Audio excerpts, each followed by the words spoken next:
That's right, we brought the intro slides back. Hello again, friends and neighbors. Tesuiji with the last daily stream of Out of the Park Baseball 22 Stampede! The Oryx Buffaloes Dynasty, which we have delivered on twofold now. After this stream, we'll be back to our regular schedule on Saturdays only. Because I have to stop indulging myself so much. So, last stream, we plowed through the back half of the season. We set the new record for most wins and win percentage in NPB history with a ridiculous 109 win season. 27 games ahead of the Hawks. And we capped it off by stampeding and bulldozing our way to a Japan Series title. We took down the Hawks in 6 games. And we took down the Giants in 6 games.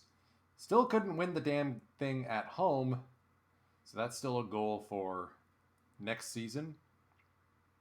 We've been an incredible team, but we just can't seem to bring the trophy home at home.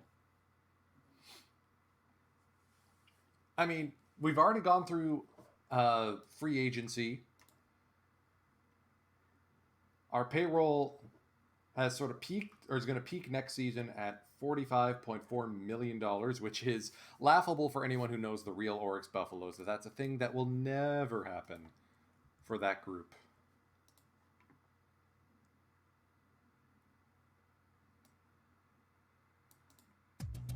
There we go. Thought something sounded amiss. But we got Old Man Macho still kicking around for 2 more seasons. We got Seiya Suzuki around for at least 1 more, maybe 2. We got another salary bump expected to, or contract term renegotiation to look at in 2032, where we'll have Yuki Sato, Kaoru Higashi, Ryoto Kita, and Carlos Gomez all hitting free agency. But we'll see how that goes. As it stands, we did lose a lot of wins above replacement through our various people bolting in the offseason.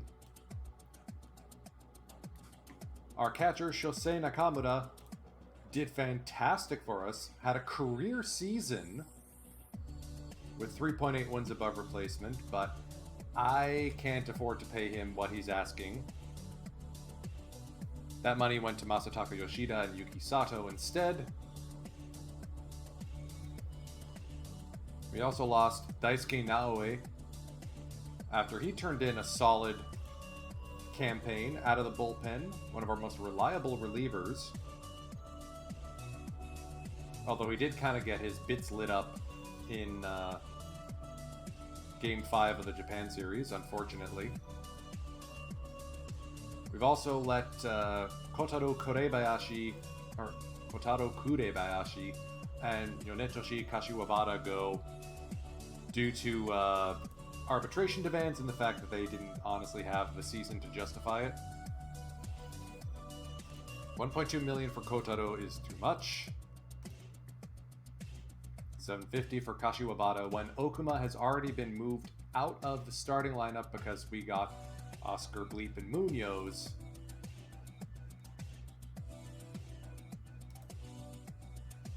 Doesn't make sense either. So we're currently sitting 4th in player payroll. Budget looks good. Owner's starting to ask a lot of us, trying to build up our farm team, find a top prospect. But winning cures all ailments, is the rule of thumb.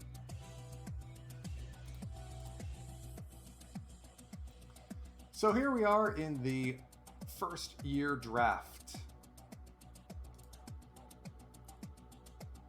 As always, as with the last few seasons, we're going to be picking from the Kansai region, and as per the last few seasons, we are picking dead last.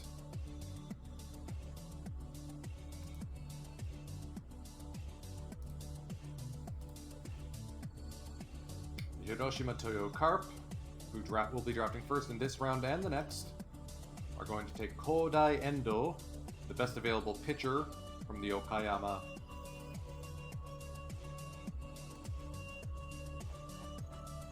The Bears have a bunch of interesting pitching prospects to take, and they will take the best of those in Makoto Masuda. Sidearm ground baller. If that changeup develops, he's going to be a very important component to this Bears team. But really, it's in Tokyo and the Tokyo area where the best available pitching prospects are. There was a bumper crop this season, and no one's surprised, Tokyo Yakult is going to take Junichiro Tanaka. Big movement left-hander, already got 3 grade A pitches. He's probably going to go straight to the major league club.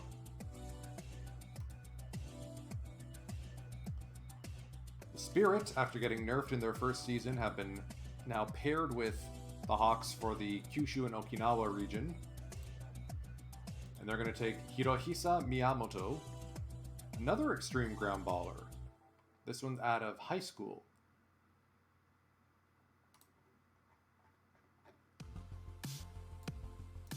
Baystars are taking Norihisa Hori.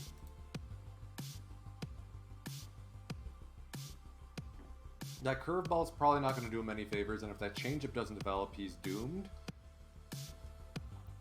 But for a high schooler, you could do worse. Fighters have slim pickings up in Hokkaido, but they'll still take the best available pitcher in Michinao Soga. Tigers are probably going to go for Nakasone. I hope they do, because Koide is the guy I'm keen on getting for our club. Movement's kind of meh, but he's a ground baller with a bunch of good pitches already.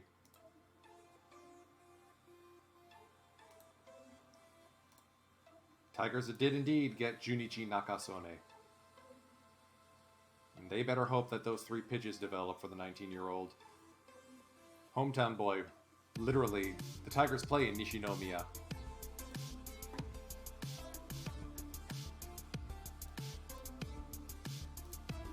Lions take Shigeji Nakamura. A true junk baller, with that fastball and cutter not looking so hot.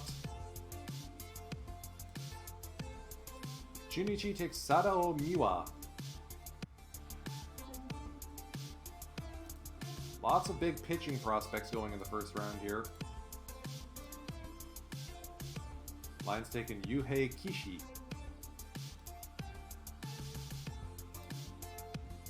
Giants going for Hisataka Yamashita. Questionable choice.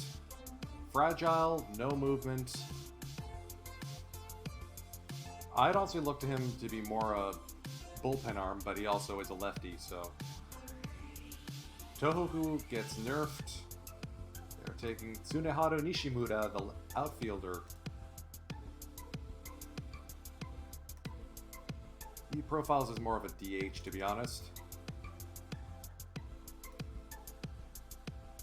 The Hawks pass up the top shortstop in the draft and instead go for an outfielder in Mitsuo Tabata. Good personality, trident batting profile if it develops. Hometown boy too, he's from Fukuoka. Which leaves us to take on the exact guy we want to get in Koide. I mean, Iida is an interesting backup choice, but I would not go for him while Koide is available. Welcome to the Buffaloes. Enjoy your stay. Now all players are available for all teams to draft.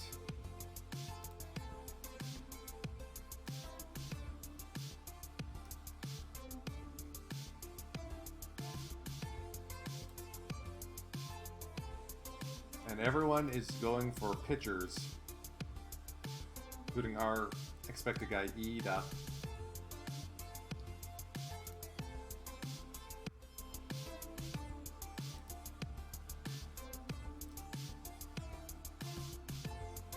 Shortstop Yasuji Yamamoto heads to the Dragons. Interesting call.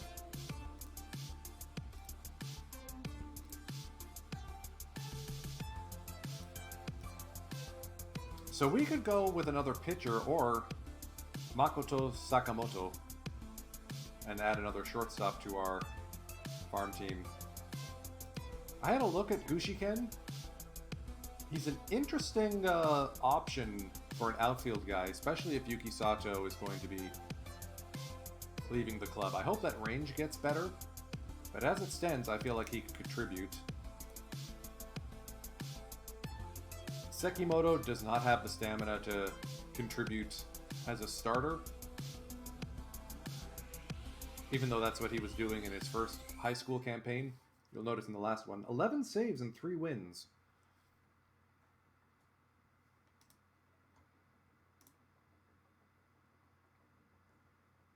Kajima, I don't like the way those pitches are developing or not.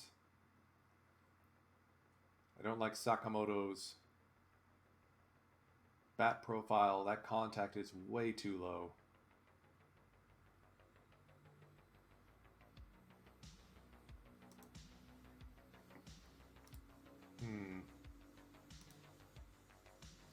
Yeah, I think we're going to go with Gushiken, actually. Maybe not take someone who's best and the brightest, but I like his bat profile or where it could go. We need another true center fielder.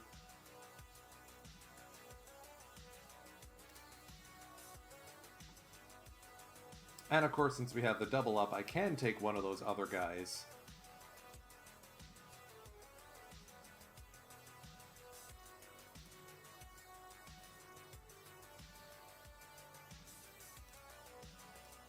Throw our congeniality filter on.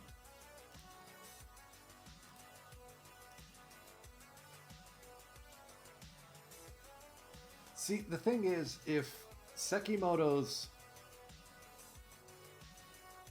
He's a high floor, high...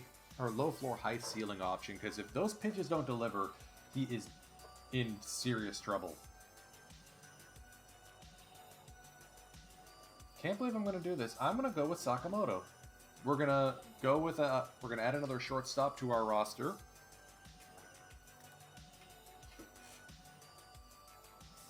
And hopefully Sekimoto sticks around until the next draft. No, he does not. I had a look at Goto as a second baseman, but that, although the range is there, the bat is not. And there's Shogo Hashizume, whose stats belie a third baseman, but his bat certainly doesn't.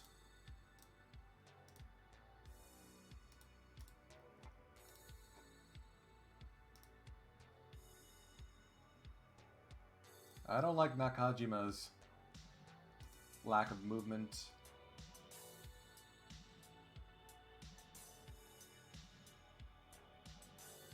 Yoshioka at least has 2+ pitches already.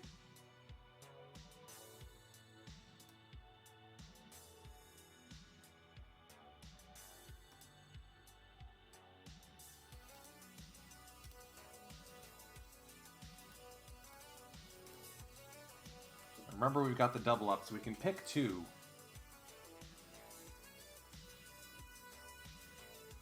I kind of dig Toshiya Hata as an option.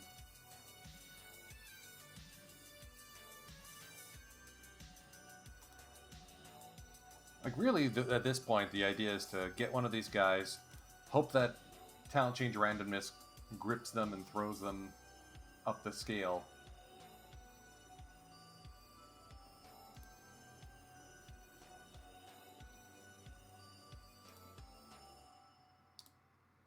Let's compare these two.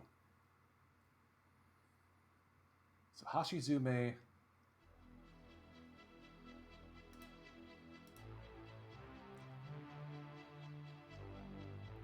Actually, Hata is the better defender.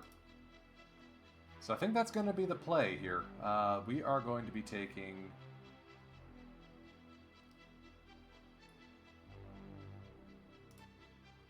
one of these 2 pitchers.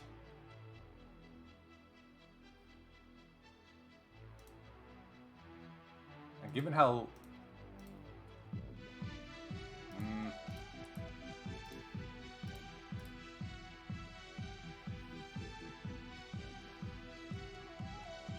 So Nakajima's stuff probably profiles better.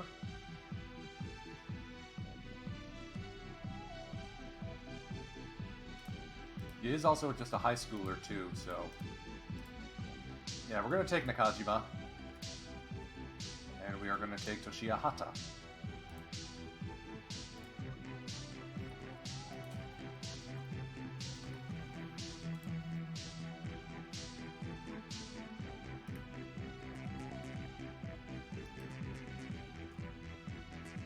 Okay, I could get behind Shokichi Yoshihata as well.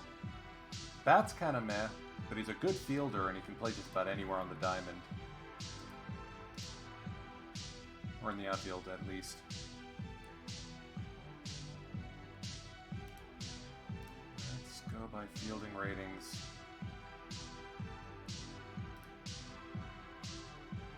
Let's keep an eye on Fuji here as well, because we could always use another second baseman.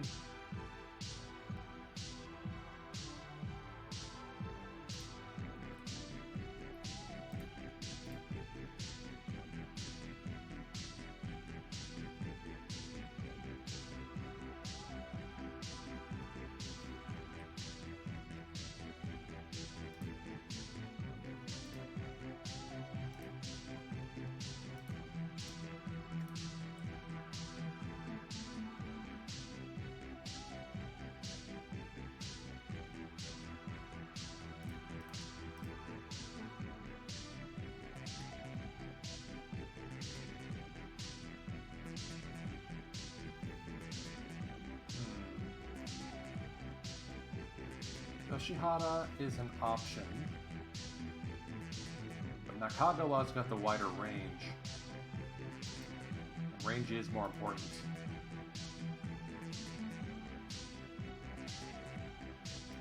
Now, let's go with Yoshihata.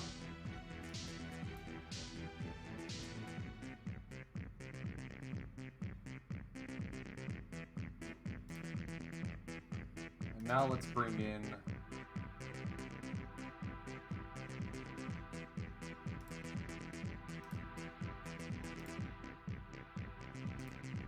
Shigetoshi Fuji is another left as a second baseman. Alright. Round 8 and 9. Oh, Nakagawa's still there.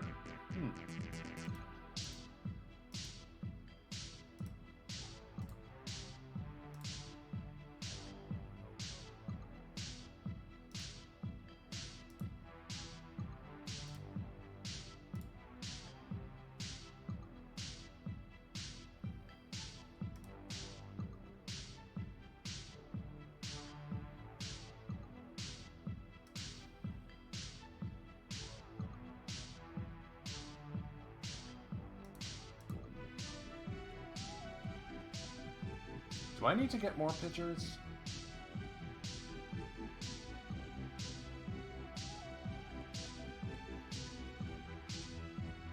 I think I am bereft. I'm a little short on pitchers this time.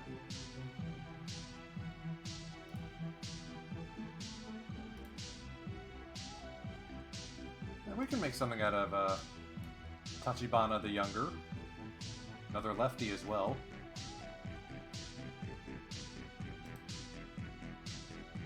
Ooh, actually, let's go with Morioka. Ground baller. Alright. And let's see if we can find another... Oh. Let's switch to batters.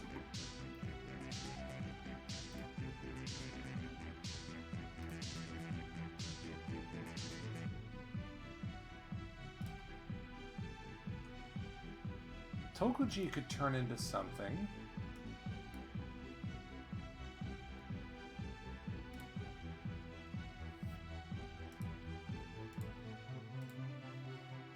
And hopefully Nakagawa sticks around until our last pick. He does not. Okay. Might as well grab a catcher with whoever we've got left.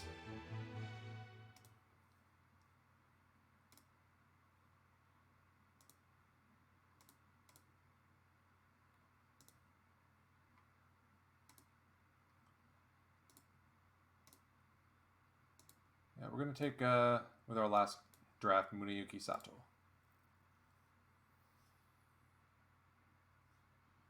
Okay. That completes the draft.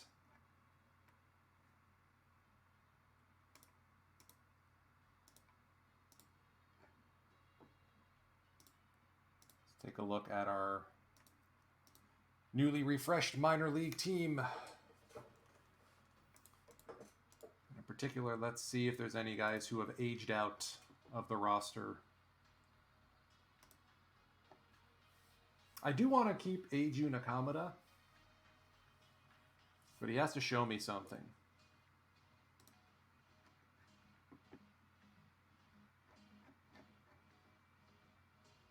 Got Tsukisaburo Tanaka, Motohiko Seno. Now we got Sakamoto. We've also got Tsugawa. Looks like he could turn into something.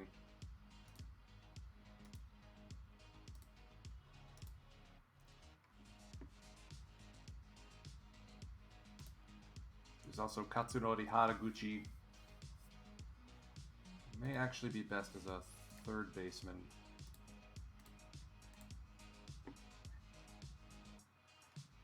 You know what? I think it's safe to say Miura is at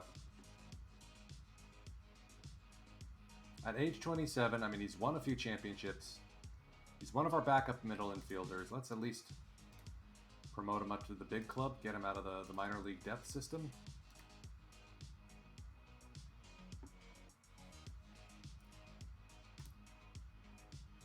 If anything, it's Katsuura who may be superfluous. I mean, we do have a trade available to us come the flip of the calendar year, but I want to save that for actual in-season play. And who knows what kind of injuries we'll have to battle our way through.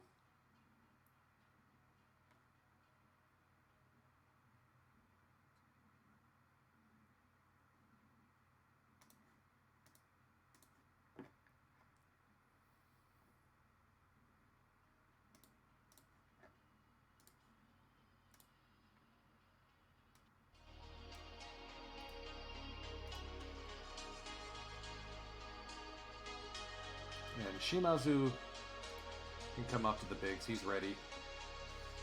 Yamauchi, once he's rested and healed, will be part of our bullpen probably. It's a shame he's just a bullpen arm, but man, he's got good stuff.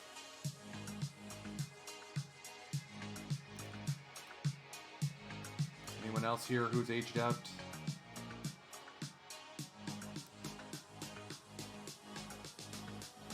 Fujiwara.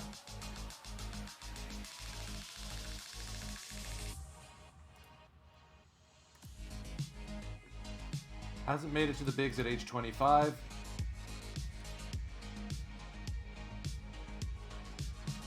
Not worth keeping. Put him on the block. Fujioka has made it to the bigs. Let's at least promote the guy.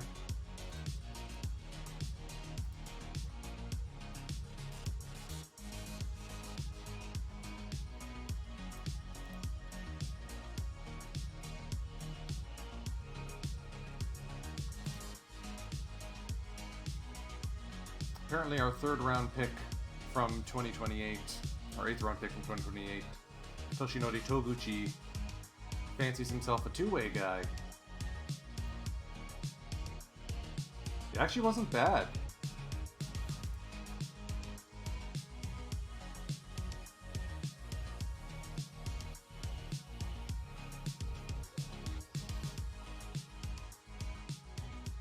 We're going to keep Shimada because we need more lefties.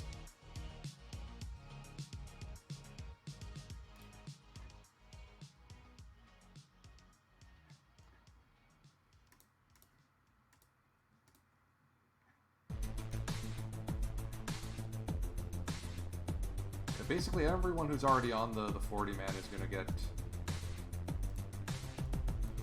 placed on the big club for now. See what that looks like.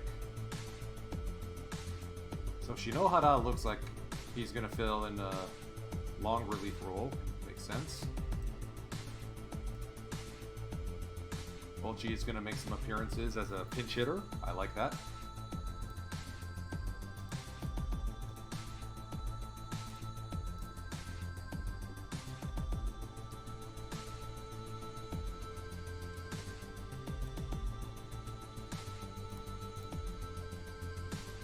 Yeah, we're going to put Fujiwara on the block.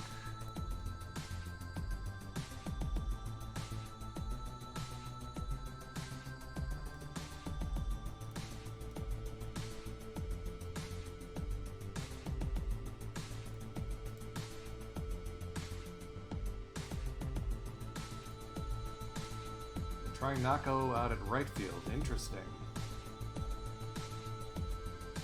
I mean, at least we do finally have some guys with yellow numbers as potential. Between Adachi and Egawa, someone's got to step up and be a worthwhile player. Maybe we do need to start trading from our depth. I don't know.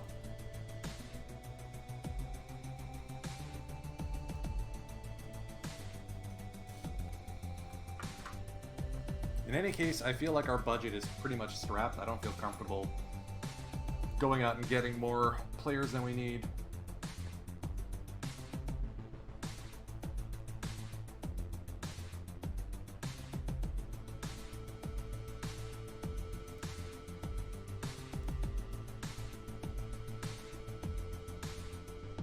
Especially when we can just buy up guys like Mr. Gaines here.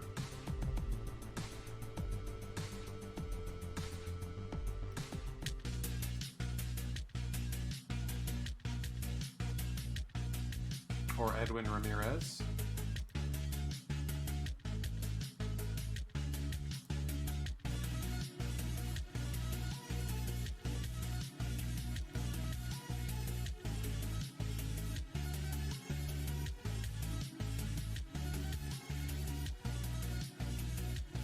Let's do one more scouting report on Perez, Ramirez, and Gaines. We can buy these guys. I rarely do this, but there is one way to game the minor league system ratings, and that is just to buy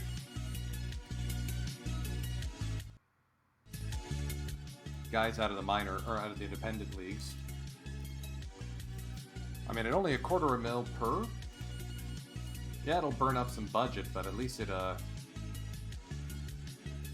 isn't that as expensive as some of the other options out there. We are sitting on cash.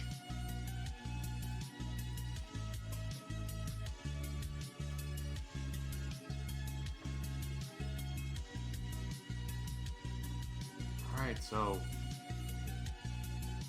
Gaines, I'm not comfortable putting in for him unless that third pitch develops.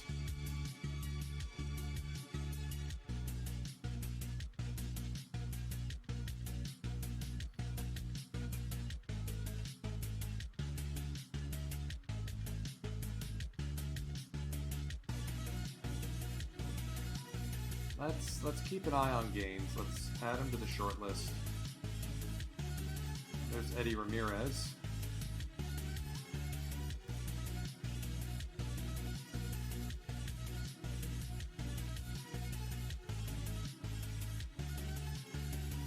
Absolute flamethrower.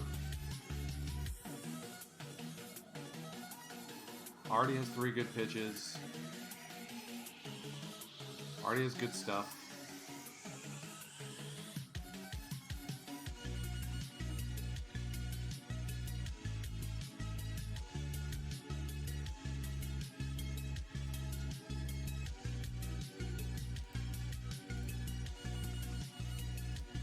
And he's ours now.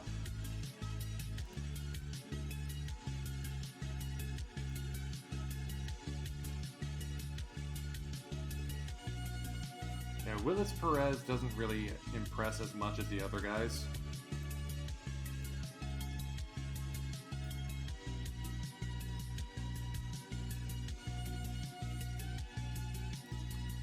Alright, we bought them. Kevin Gaines and Edwin Ramirez now join our minor league team.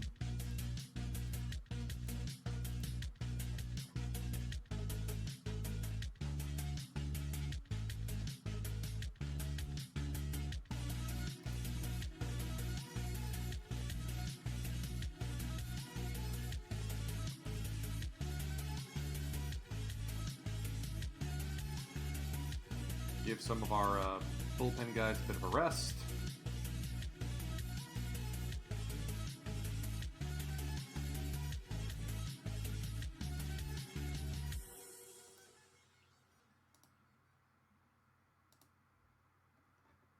And it also gives us an opportunity to, if Gomez or Davitt start getting injured, we have replacement options at the ready.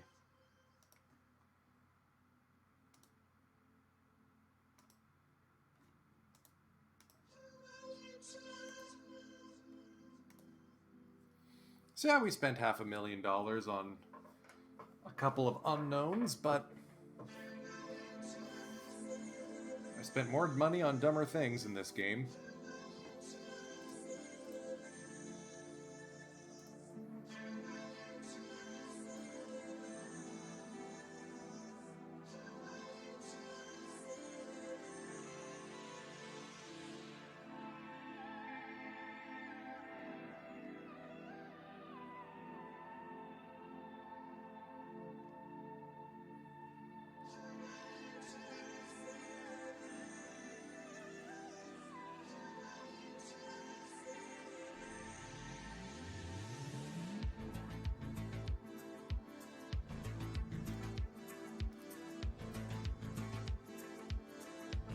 Daisuke Naoe returns to the Giants. 3-year deal at $2.32 million. Good for him. He had a 1-year prove-it deal, he got himself a ring, and now he's back with the club that drafted him.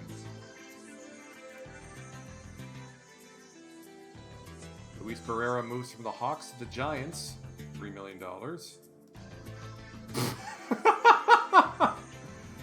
That's an interesting... That's an interesting story. I mean, we knew he was 27. And it doesn't matter what age he is, he did fantastic work.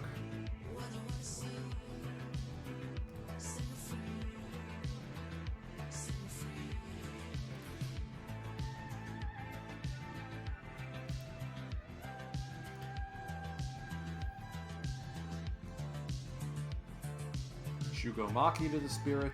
Kaito Kozono back to the Giants on a longer term deal, so I guess the prove-it contract worked. 6 years at almost $3 million per. Hiromi Ito to the Bears at $2.64 million. Good for Niigata Komatsu. He can definitely be an ace for that club going forward. And he brings with him some championship potential from his years in Hokkaido.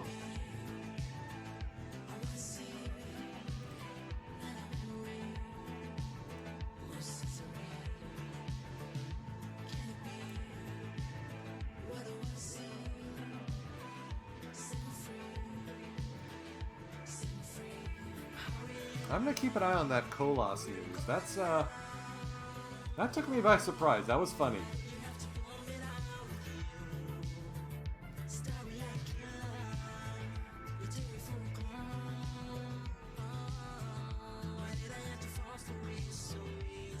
I forgot to wait until after the Rule 5 draft to get those guys. Oops. Well, hopefully they don't have the 3 years of professional experience that would expose them. Otherwise I'm going to have to put them on the 70-man.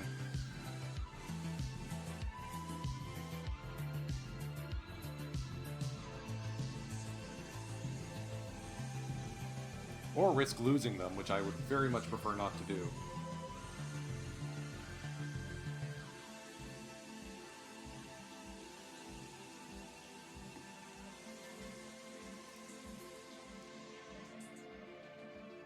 $1.6 million over 3 years. Oh, okay, that's actually relatively inexpensive.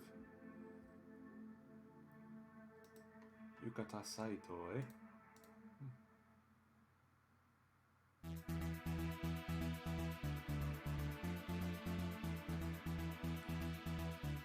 Any other familiar names here? A whole bunch of relievers. Kaima Taida joins the Swallows on a 2-year deal. I wasn't even aware he went to the Tigers. Apparently he was with the Tigers for 2 whole seasons, yep.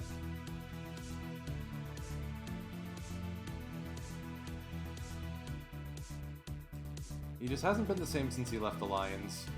Looks like he got booted out of the closer role. Kashiwabara goes to the Carp on a 1-year prove-it deal. That's one old friend who finds a new home.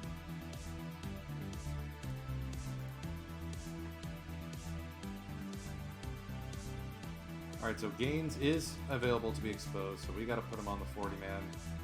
And Edwin Ramirez. Well, that was my mistake.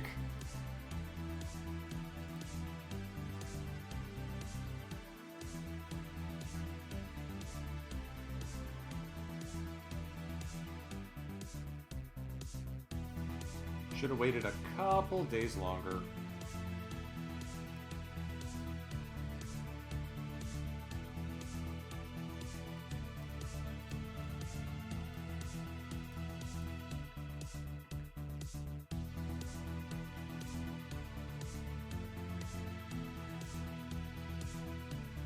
Whole bunch of relievers.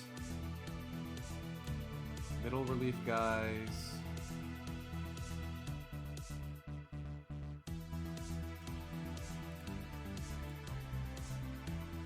It's a decent starter option, but I wouldn't want to...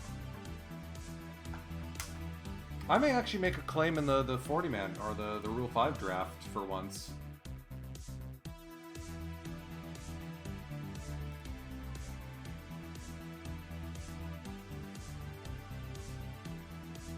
Our old friend Kento Kawase.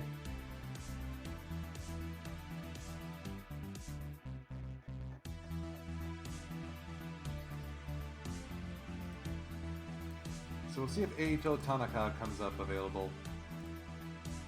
Never mind, he goes straight to the Bears.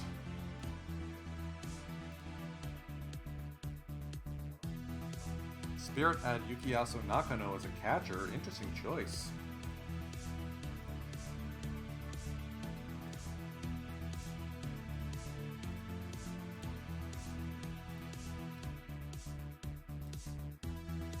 Okay. Scouting director doesn't think we should take anyone.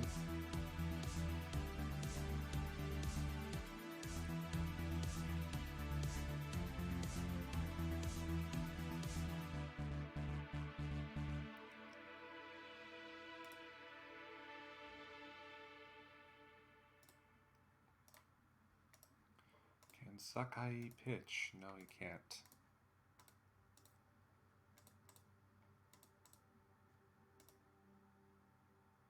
See if there's any hidden gems here.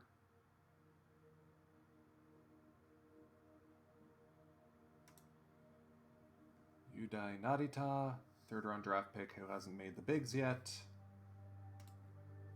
Shun Hata. Defensive super sub. But a perpetual minus. Wins above replacement.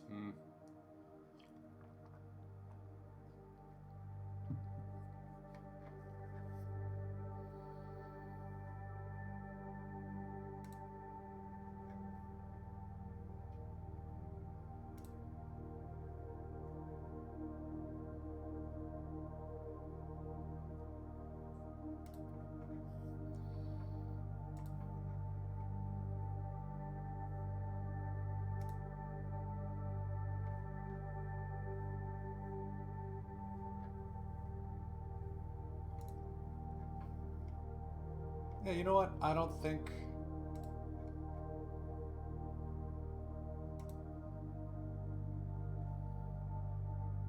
What's this guy doing? We're actually gonna claim Taijiro Yano from the Marines. As much as I like Shungyosai Masuda. He keeps missing his opportunities to perform, so I am definitely going to pick him.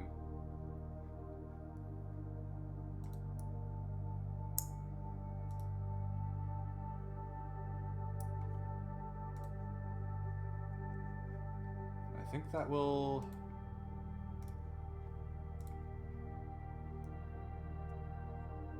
probably put a cap to our day.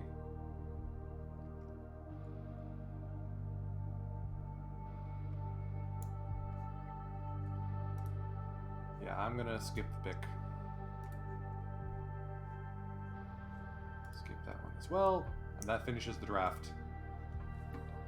So the Swallows actually take advantage of two guys, Eldridge Armstrong and Brandon Calise. We make our first ever selection from the Rule 5 draft. And add catcher Tajiro Yano.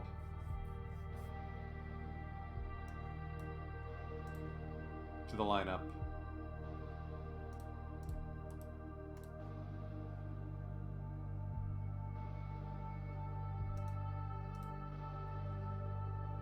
Compares well to Shungyosai Masuda, but unlike Shungyosai, has been an absolute sinkhole with the bat. So we're gonna have ourselves a catching competition this offseason.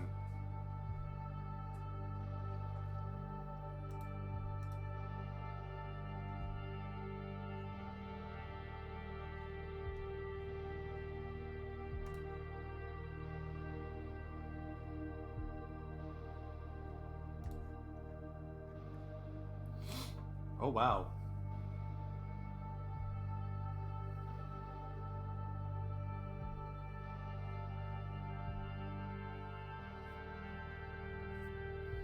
So this is actually going to hurt morale and popularity. He's still extremely popular, so I don't know what they're talking about. I mean, the guy hit Rookie of the Year, had 30 doubles, 30 dingers, and only struck out 75 times. Munoz was worth it. I just find it somewhat comedic that the game is doing this to one of our best players. It's like the whole Jitsuo Nizuka, hey, we're gonna send you to the guru thing.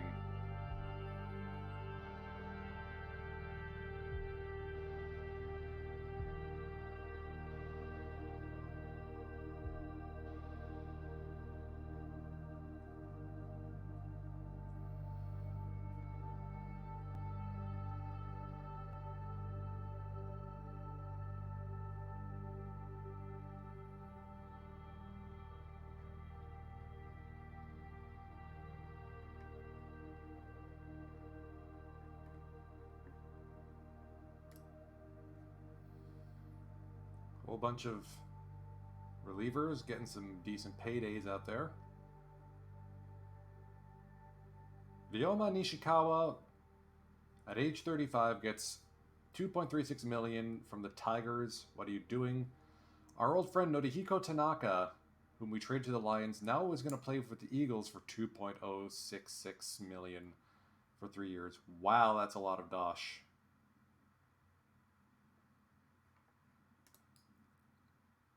I'm glad that we are staying out of this free agent market.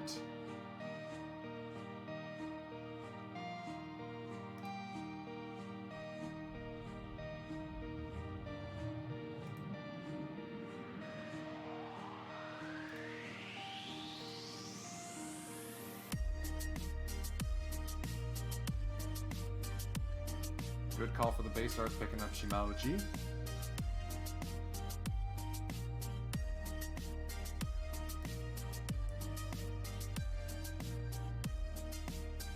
It's going to be weird when we see Tanaka, another Tanaka wearing Rakuten Maroon, the one that we used to have.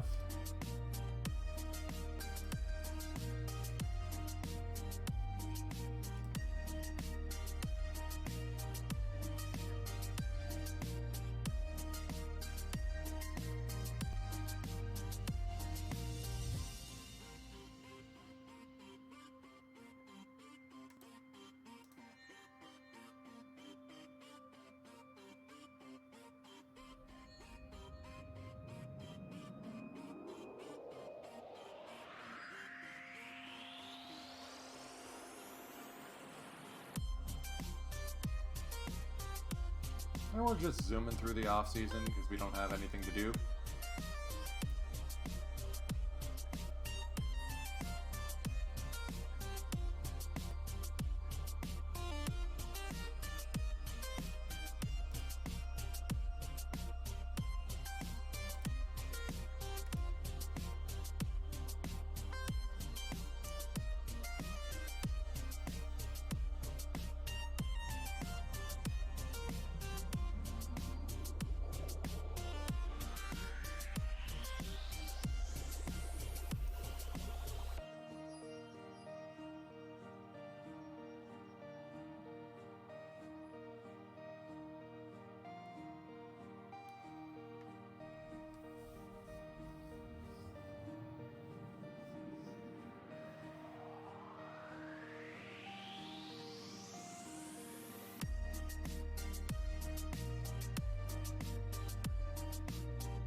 Let's hit the skids and let's see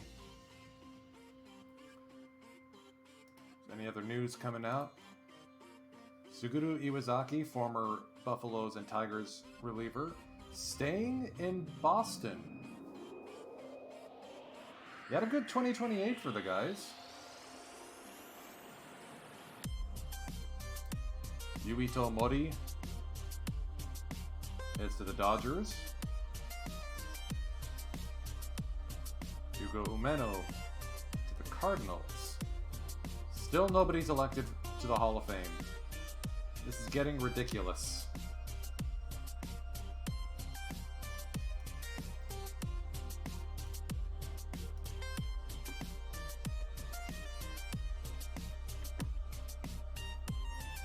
Former Buffalo Hiromu Issei heads to the Eagles for a year.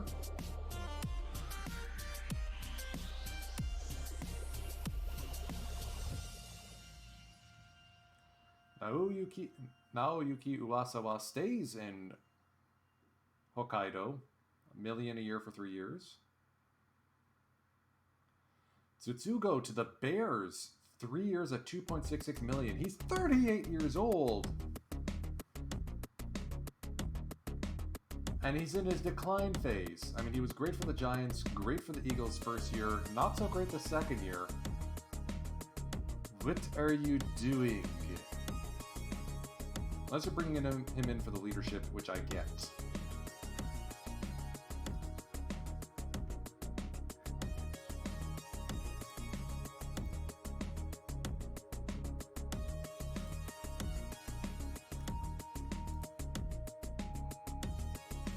Oh hey, our old friend Hiroshi Kaino is available on the market. Looks like he bombed out of the US market.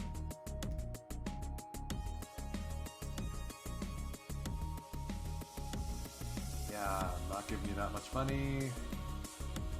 Nobody is going to be giving you that total Shosei. Old friend Taisuke Yamaoka.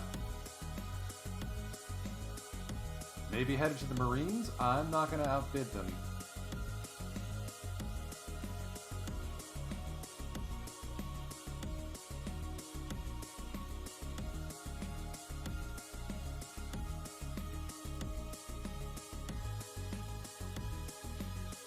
Actually, that's not a bad deal.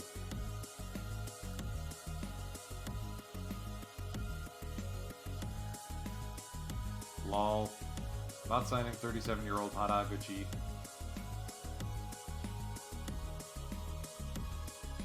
How much does Nishimaki want?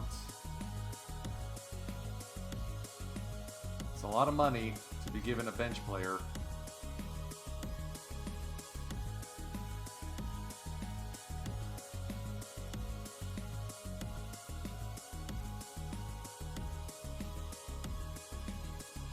I'm giving you an offer. Maybe you'll take it, maybe you won't. Ah, Daichi Suzuki, still playing at age 40. He didn't exactly have the best season for the Spirit, so I have no interest in bringing him back.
I would very much like to know which area of Japan they still have barns to fall through the roofs of.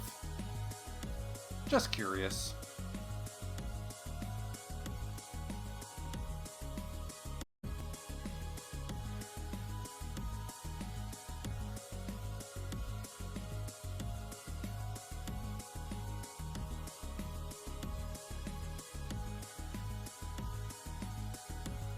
Ah, good. Nishimaki's willing to renegotiate.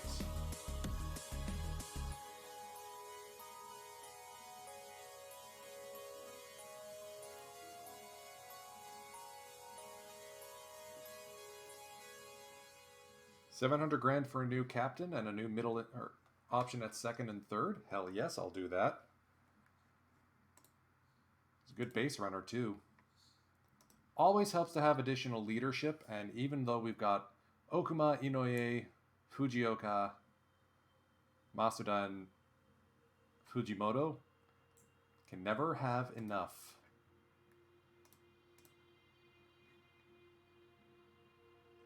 Interesting choice for the cart. Braden Shoemake, formerly of the Braves and Pirates.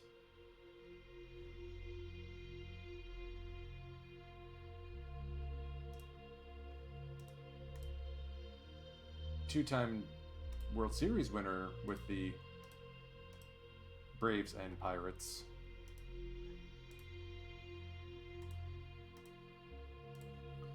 So one thing I haven't done in a while is check to see if there's any foreign players with 9+ years service time that would qualify to be domestic players.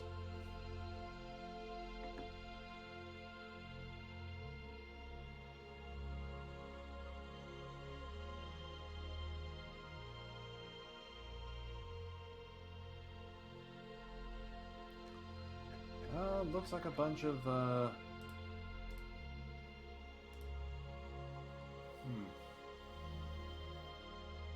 Now, I'm not sure if this is something that the league stopped doing, but I definitely remember in my previous Sims, this was a more common occurrence.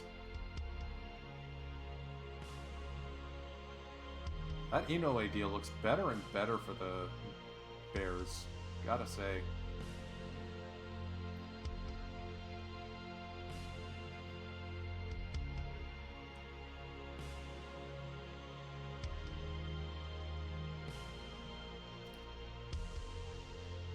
Barrera has a lot of service time, but most of those are not with our league.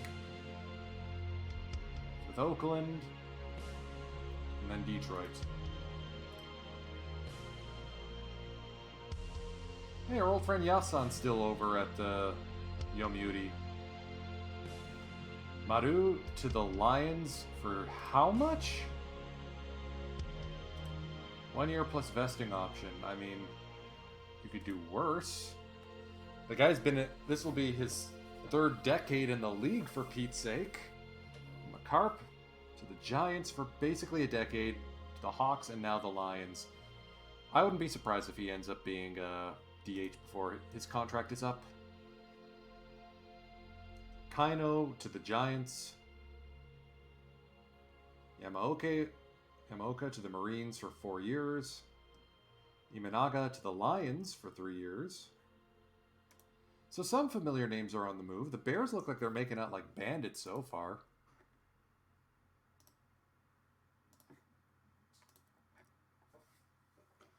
Shosei may have realized he's bit off more than he can chew. Ha ha.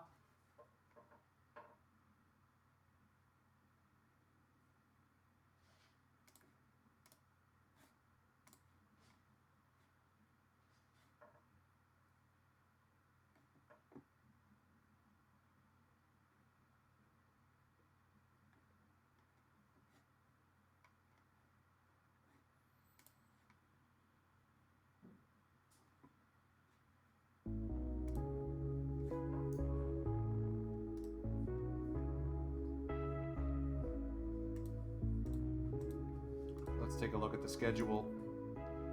We are starting the season on the road in Niigata again before we host the Hawks for our first season, or our home opener.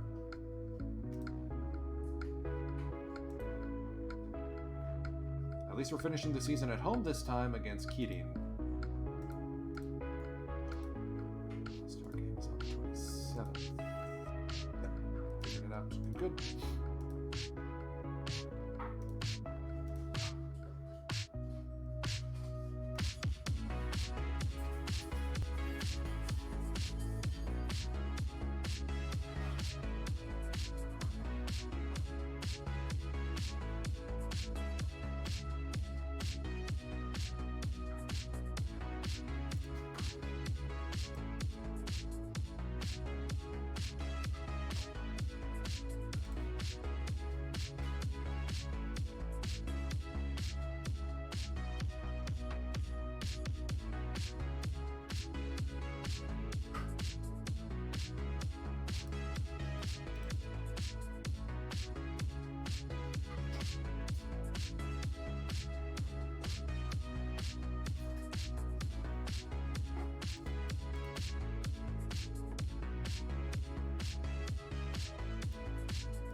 Alright, Kenji Nishimaki has joined the club.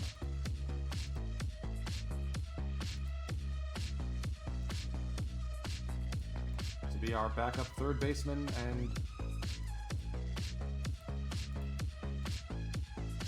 to lend a hand if Tomohiro Abe gets overwhelmed.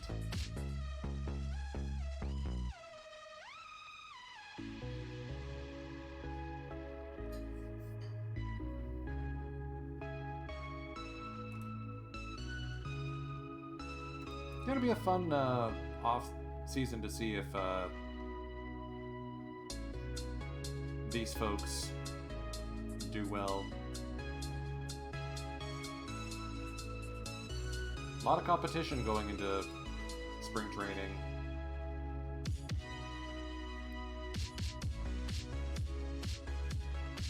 Surprising number of fragile players on my roster now too. That's suboptimal.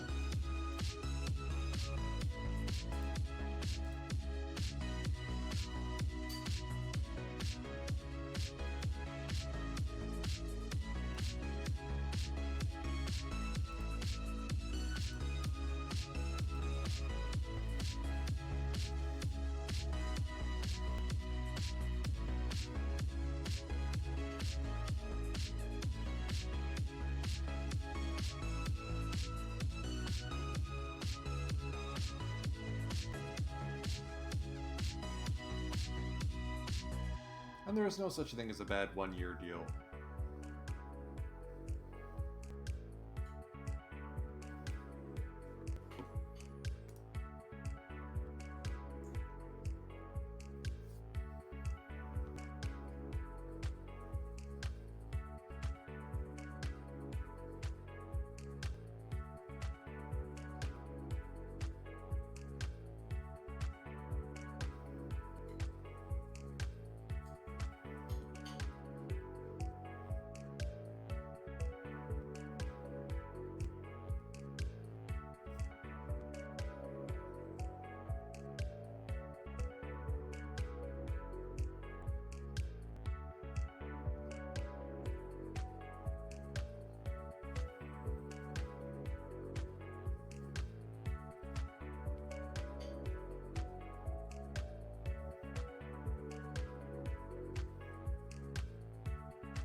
And that really quieted down the rest of the free agency market. Nakamada's still out there looking for a deal. So is former Gold Glover Yudai Furukawa. Interesting.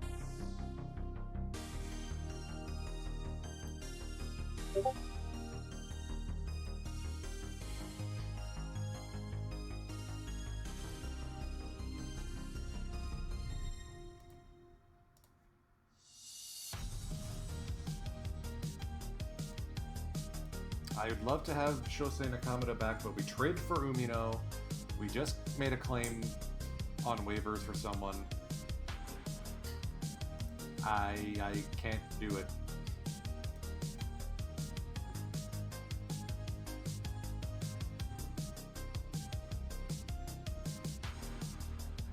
You know, this is the first time we've really done I've done a sim where I haven't cared too much about fragility in my players.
Yeah, let's leave, let's not pack the spring training roster full.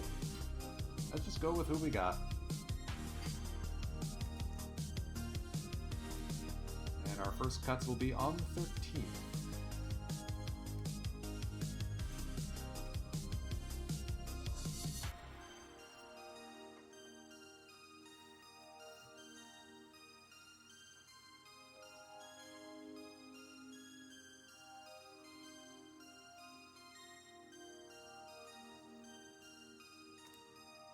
Shosei Nakamura to the Bears on a one-year prove-it deal, $1.48 million. Oh, he's going to do well over in Niigata.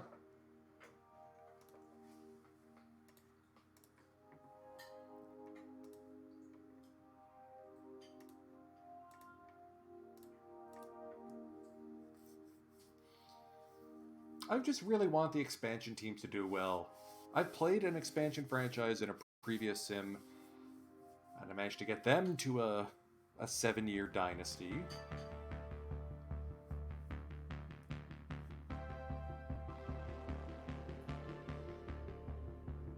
Okay, so,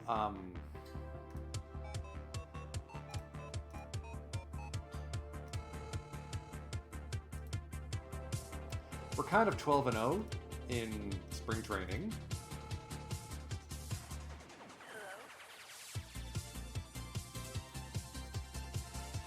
Dare I ask how bad we're expected to pants the rest of the league now?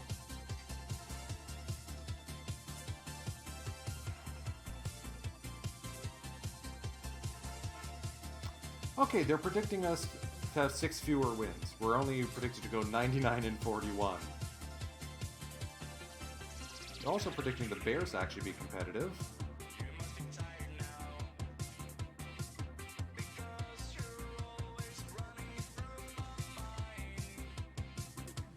Expecting big things out of Yonamine. Wow, his stamina went up.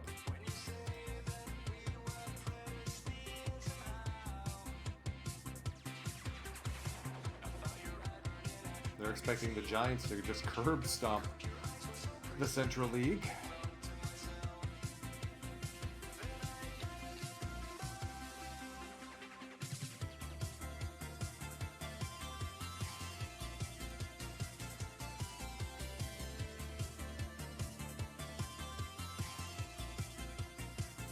So it looks like Shinohara might actually make the team after all. Alright, let's take a look here. First cuts of the off-season.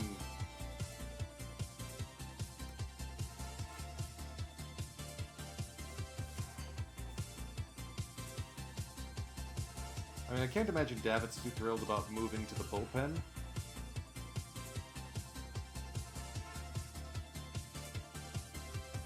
But we'll see if Shinohara can stick with that.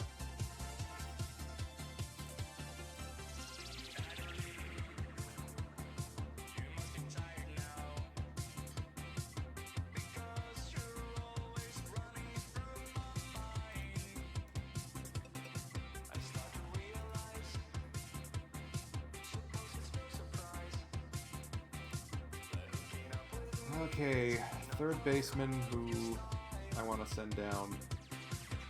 Not Nishimaki.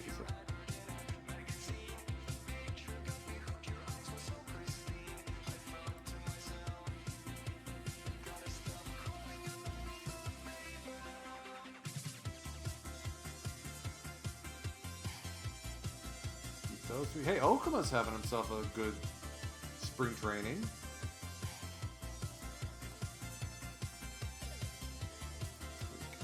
Down. Alright, let's keep that and see what that looks like. 26th is the next cut. That should get us close to opening day shape. Ah, there's our first loss of the season. Spring training it, rather.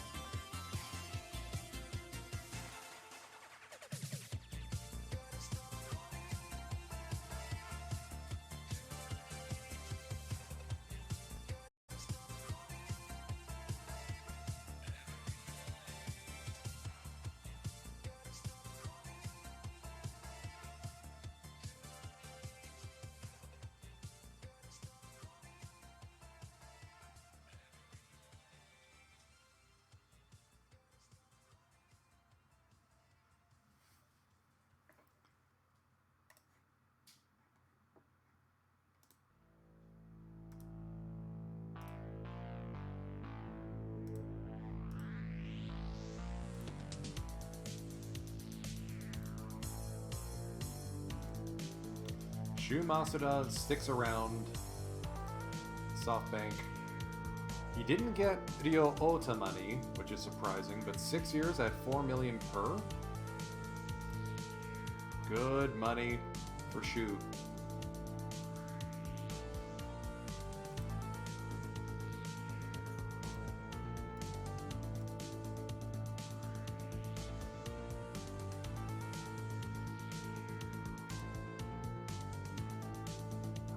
See who we're going to be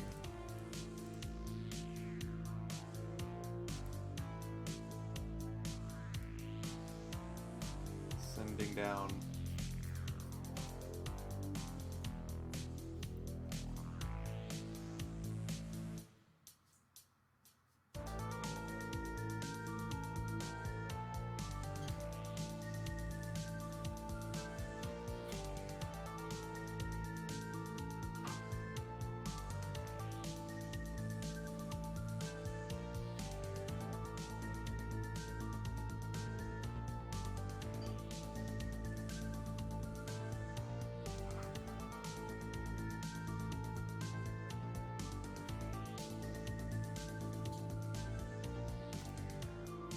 Might be Matsuda actually who has down. Let's make sure he's stretched out as a starter in the minors.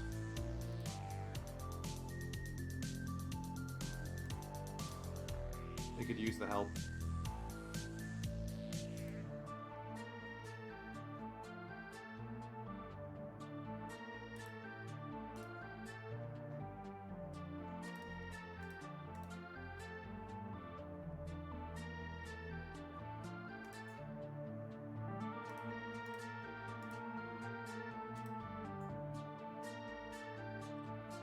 Yeah,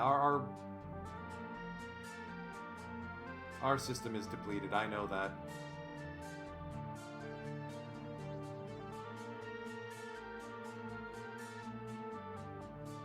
We're not going to get to a top 3.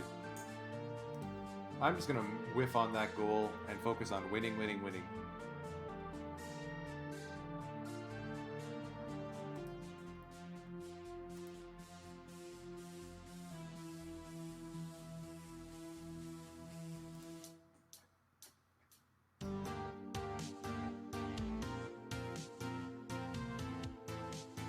Alright, so Umino, the erstwhile starter, has not performed as well as I'd hoped.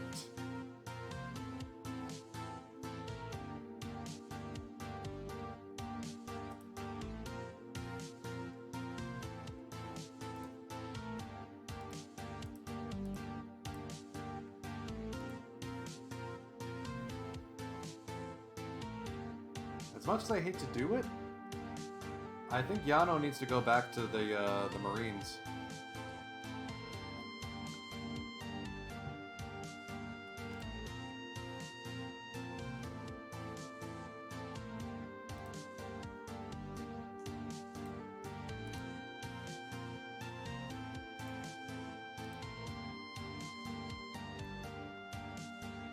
Alright, Noda is going to be promoted.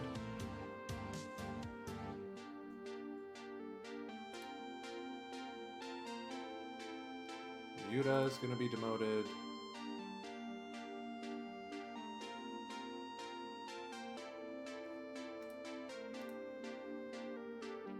Let's flip Nishimaki over to second base for now.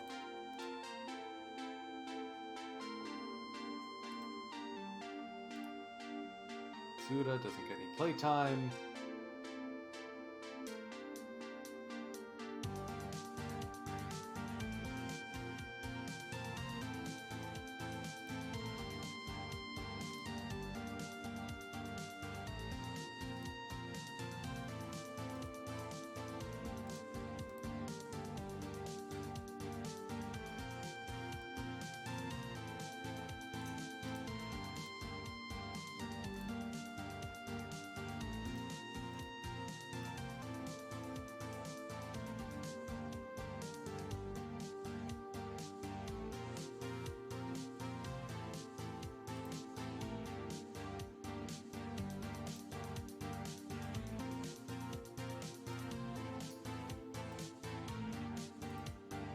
Alright, let's go to April 1st.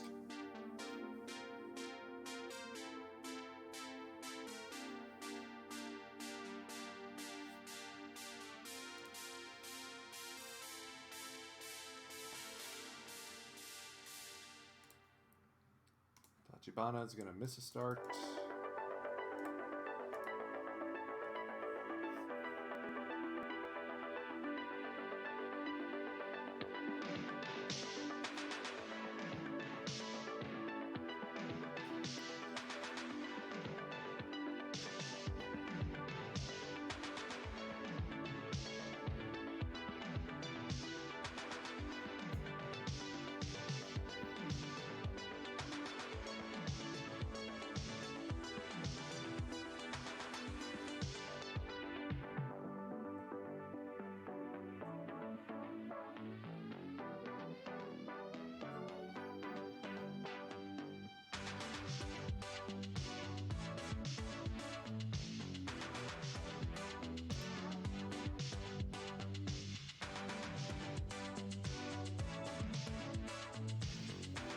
Shiozaki's speed or arm velocity keeps increasing. Maybe his stuff will too.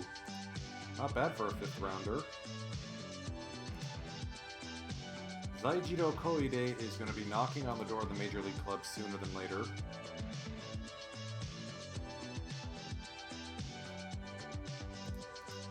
I think it's time to give up on the Egawa center fielder experiment, moving to left or to right field.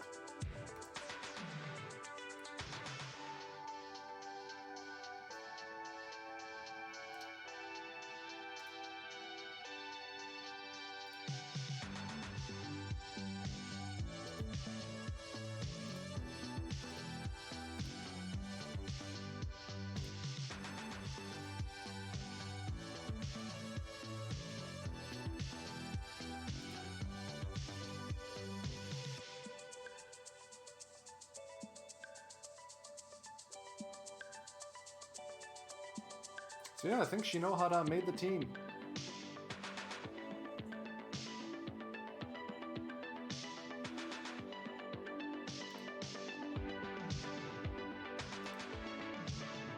Maybe. I gotta think about this. Right, so Umino was able to pick his numbers up.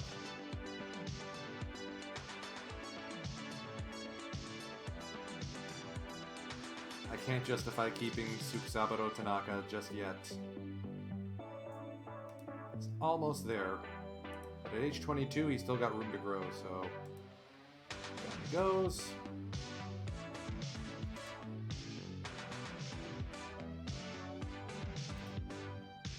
Ishimaki did outpace Tomohiro Abe, so...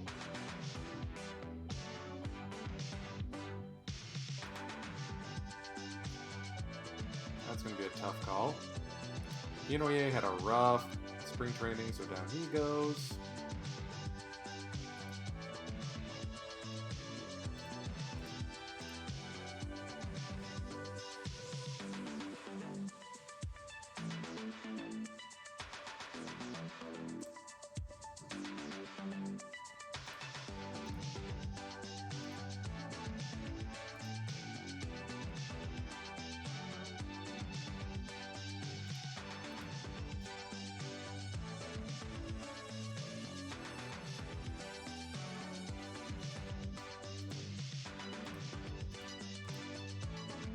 Ochi is going to make the big club.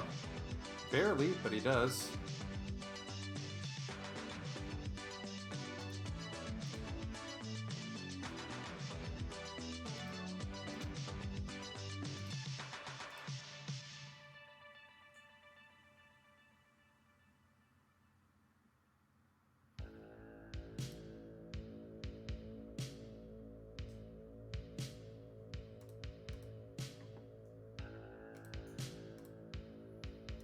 Now the hard part, which pitchers am I sending down?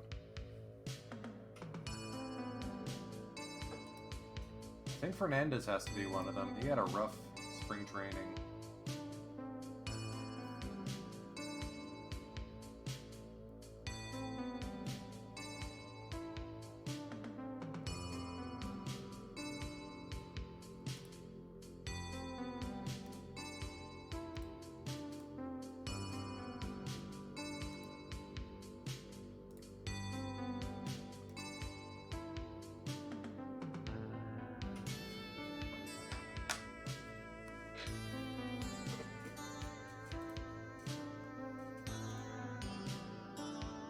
Actually, let's keep Davitt up with the big club.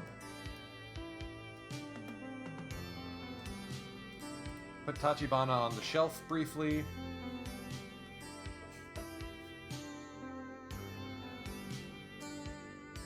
And I think this is the set we're gonna go with for now. Let's see if Fernandez can figure his stuff out in the minors.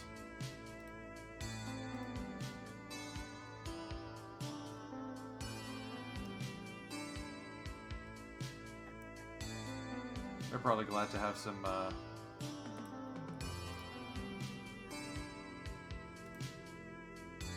help in the bullpen.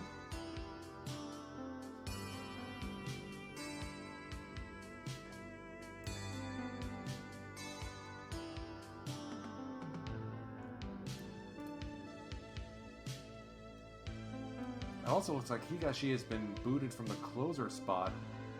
Tamao Fujimoto moves in. That's going to make for an interesting season.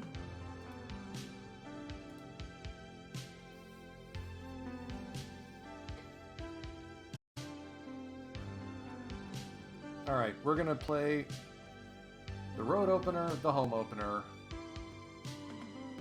finish April, and call it a stream sesh. Deal, folks? Deal.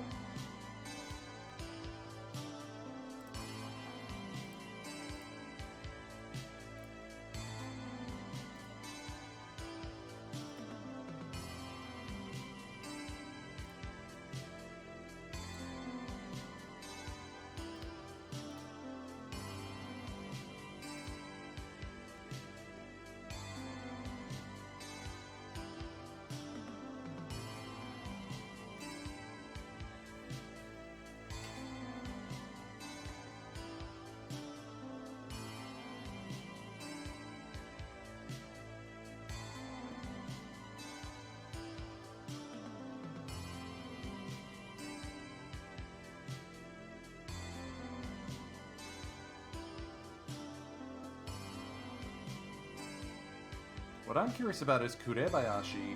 Did he actually go anywhere?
Max Kepler back in the league.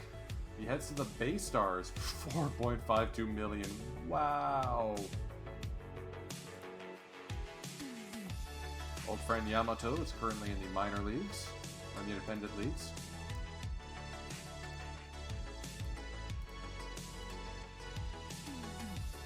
We do not have a top prospect yet.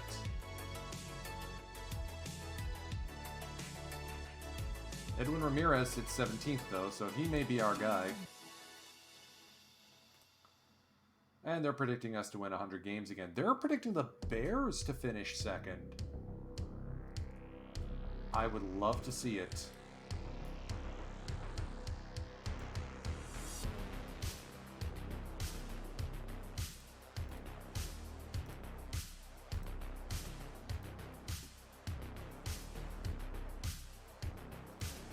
Speaking of those Bears, we're heading to Niigata for our first game that we're going to play today.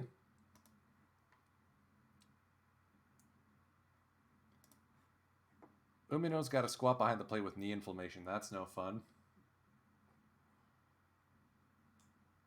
Let's go defend that title, shall we?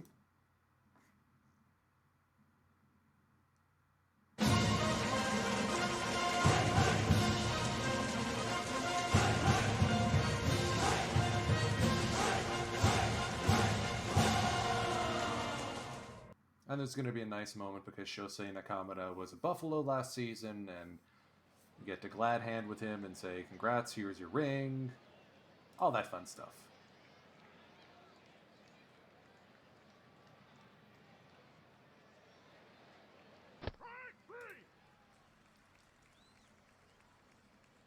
Kenichi Sato is a big stuff, big movement guy, so he's going to cause some issues for us unless we pound it over the wall.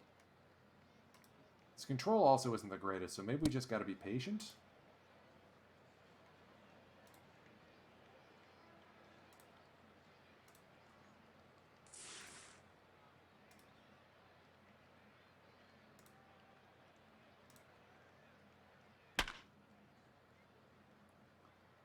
Diving play by Endo out in center.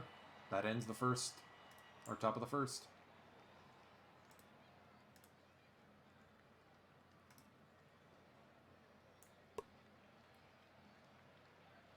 Don't try and bunt for a hit, please. That's humiliating. Higuchi, the Bears' second baseman, flares this one into center, and he will pull up into second with a double. Not entirely sure what happened there, but let's pitch around Endo. Strike three. First base open. We can afford to dance around him a little bit.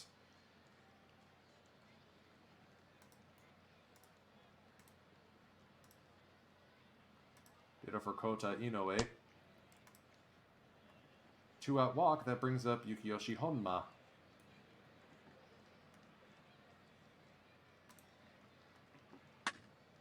Fly ball center field. Sato is able to get to the line drive. No harm, no foul. Strike three. Strike three. Sato's brought his A game so far, and he strikes out the Strike three. meat of the Buffalo's order in sequence. Yoshida, Ota, Suzuki, all down on strikes.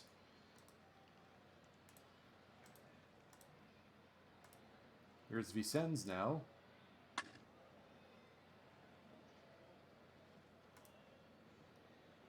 Nicely handled by Guzman. Our old friend Shosei Nakamura will take a walk on a 3-1 count.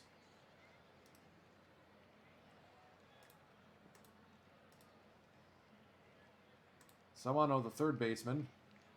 Swing and a miss. Shosei Nakamura caught stealing by current catcher Takashi Umino. It's nice to have a guy with a 75 arm, not gonna lie.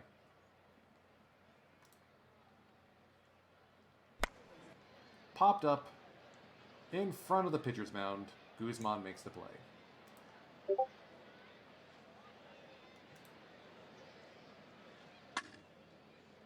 Kita puts a charge into this one, but Endo is there.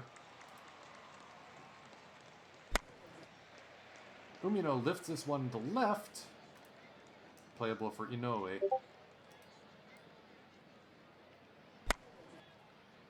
Yuki on the ground again.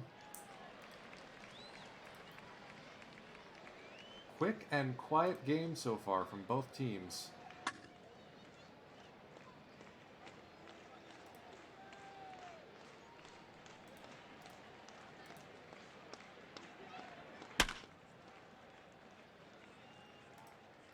Munoz makes it look easy out in second.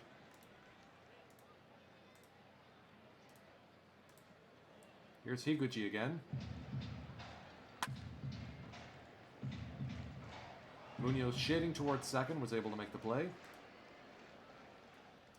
2-3-4 up for the Bears now, or Buffs.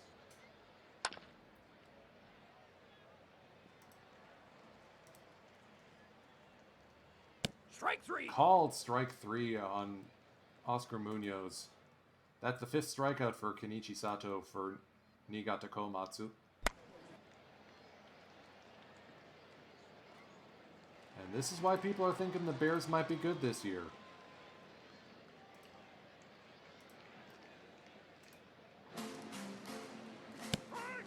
Called strike 3 for Yamamoto.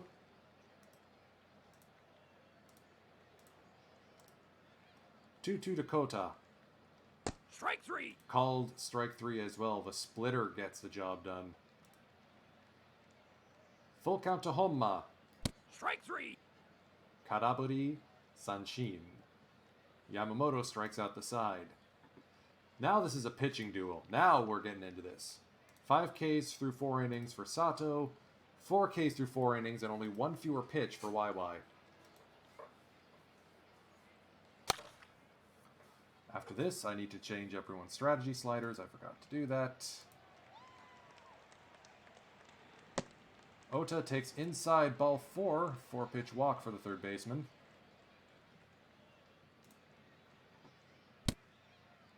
That's consecutive walks now.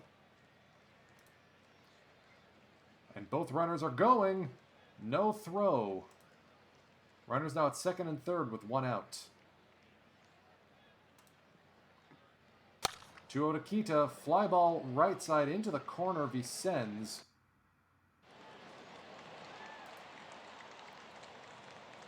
And a run will score. Buffalo is able to manufacture a run without the hit.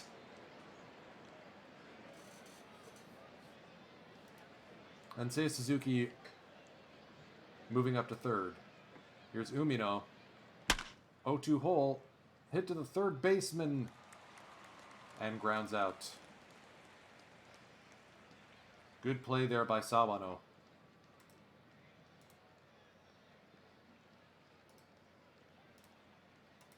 Here's Vicens now. High drive deep to left field. Kita on the track, but that one will leave the ballpark.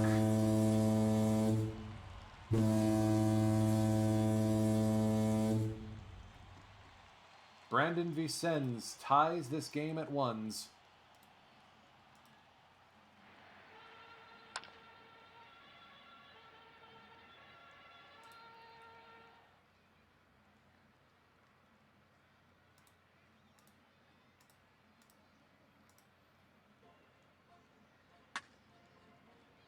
Hard hit ball past Munoz and into right field. One out single for Sawano.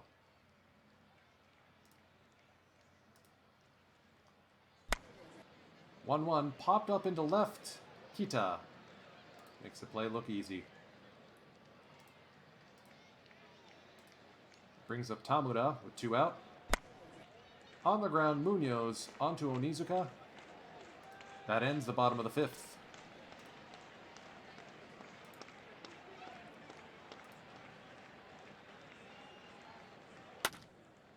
Buffaloes finally get their first hit of the day. Yuki Sato drives one into left.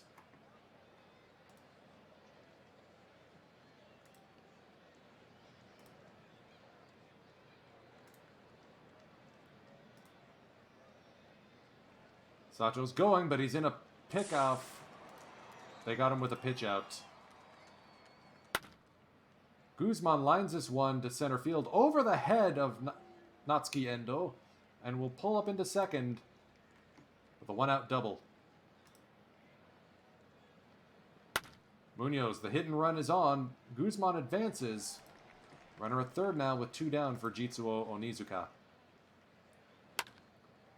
Floats this one to left. Inoue will make the play. Wasted opportunity.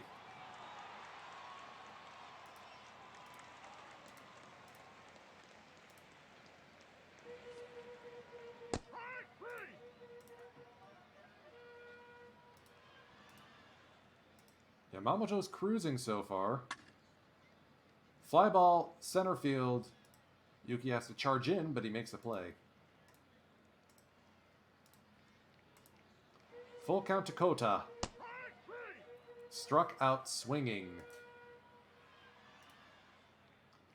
Through 6 innings, 79 pitches for YY. We may see a long relief or a middle relief arm start to warm up. I think we're going to get... Masaru Sato warmed up.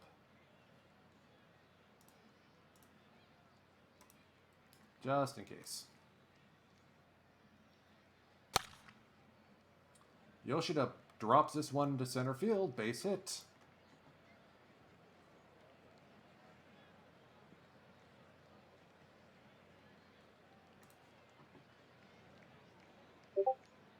Let's see. Let's think about who we want as a pinch runner here.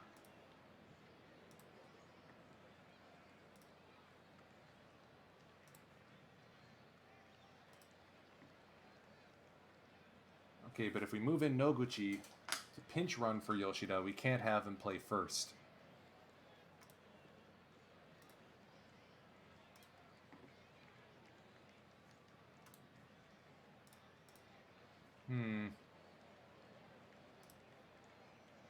Oh, what am I kidding? We'll get Okuma in as our pinch runner.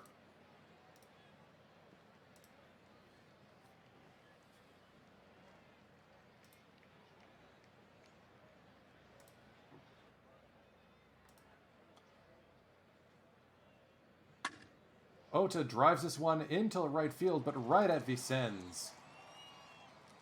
Ah, that stinks. Okuma's off and running, and he is safe at second base. 3-1 count to Seiya Suzuki. He's aboard with a walk.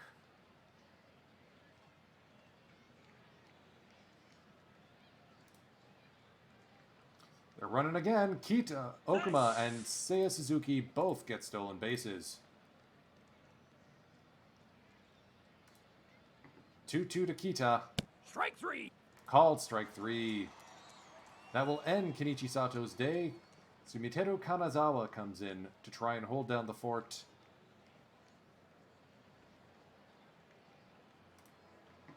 One, 2 to Umino. Ball gets away. Okuma scores. A passed ball gifts the lead to the Buffaloes.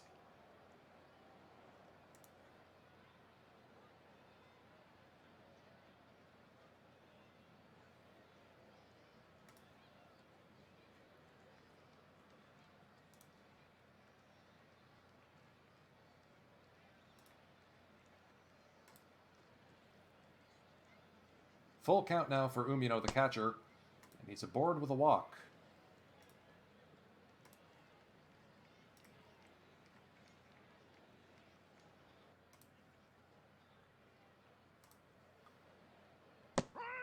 Ikisato strikes out swinging, but the Buffaloes have now taken the lead. Ladies and gentlemen, it is seventh inning stretch time. We invite you to join in singing "Take Me Out to the Ball Game." Kaoru Higashi now comes in out of the Orcs bullpen for the bottom of the seventh, strikes out Honma to start things off.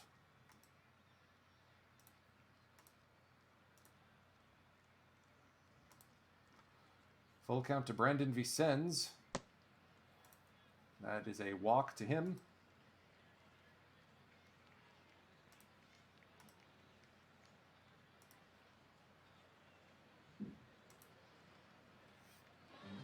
Catcher Shosei Nakamura. Fly ball left side. Ota able to make the play for the second out.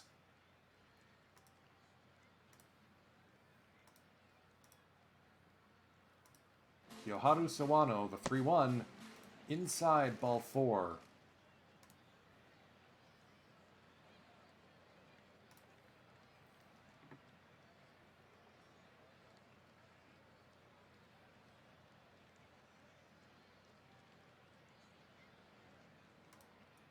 The 1-2 to Aoyama.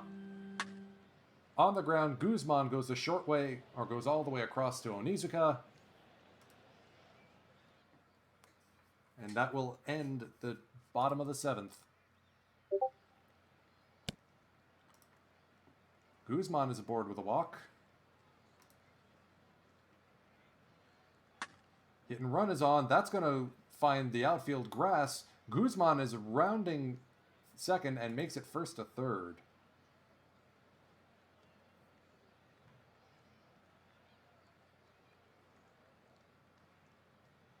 Onizuka with a chance to break this game open a little more.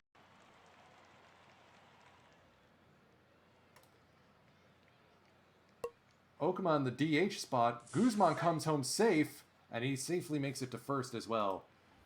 That's manufacturing a run for you.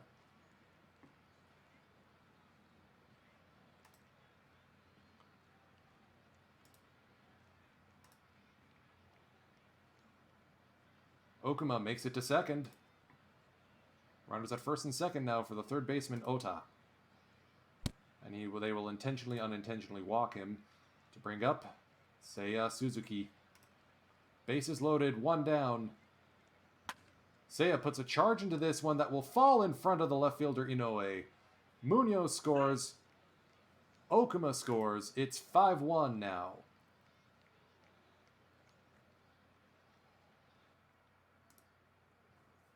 New pitcher for the Bears, Yoshiki Tsunada, the left-hander. And he's going to induce a pop-up to the catcher for Kita.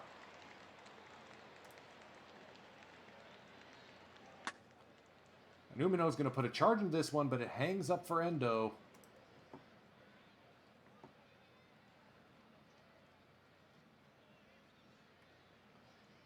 Defensive substitution for the Buffaloes. Jitsuo Onizuka gets the rest of the night off. Keiichi Noguchi takes over at first base.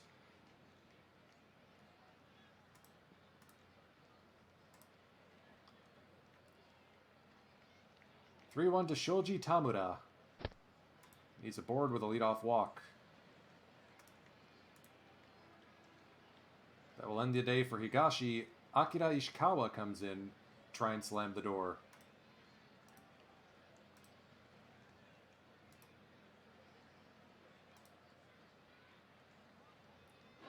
The 1-2 gets the K swinging.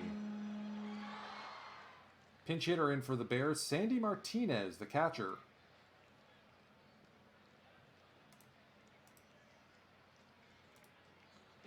(1-2) from Akira Ishikawa. That's another swinging strikeout.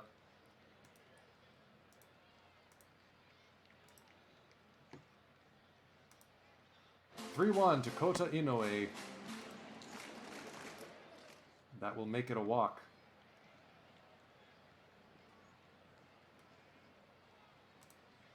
The 2-2 to Honma. Strike 3. Down on strikes.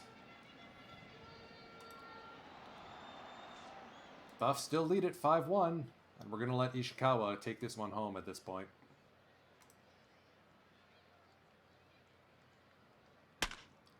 Sato's going to get his second hit of the day. That's parked in left field. Guzman's going to put his baseball about the same place. And Sato's going to go first to third. Runners at the corners now for Oscar Munoz. Popped up the first base side. That brings up closer Zach Hess to face Keiichi Noguchi, the new first baseman. And that's popped up into center field. Endo is there. Tagging and scoring will be Guzman. 6-1 Buffs. I'm sorry, that was Sato who tagged. All right. 8.5 in the books. It's 6-1, and Akira Ishikawa is going to try and slam the door here.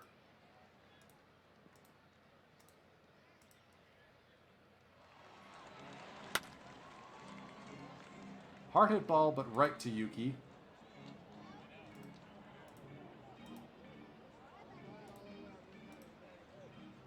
Full count to Shosei Nakamura, the catcher. Strike 3.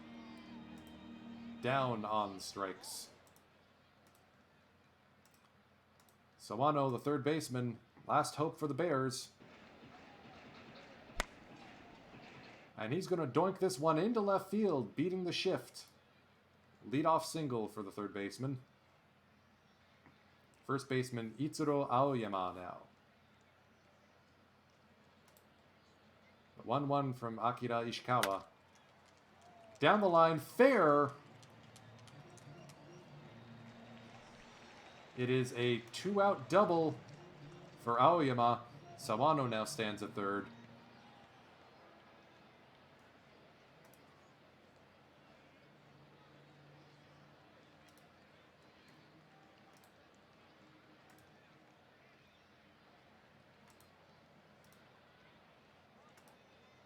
The 1-0 to Tamura.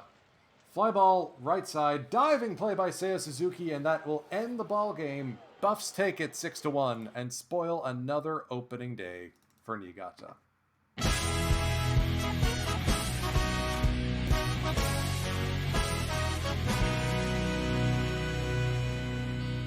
Yamamoto the win, Higashi the hold, Ishikawa 2 innings of solid relief work, even if he didn't get the official save.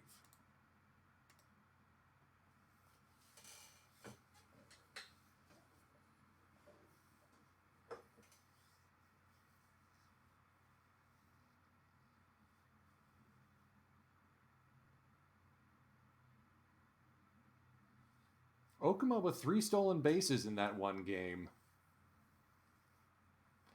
And he only came in as a pinch runner and pinch hitter for Masataka Yoshida.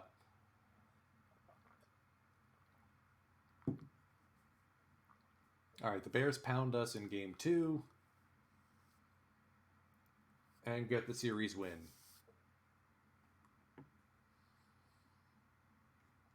Namine has a rough go in his sophomore season start.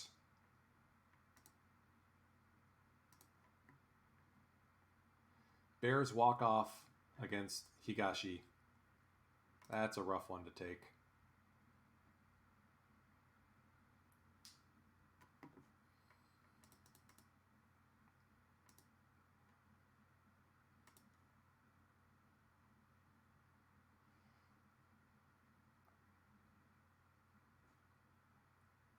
And we caught Shu Masuda with a sprained knee, so this could be an interesting one against the Hawks.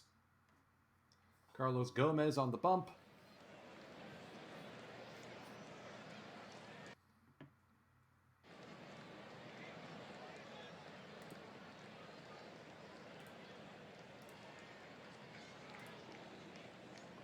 Get to hoist our 6th straight championship banner.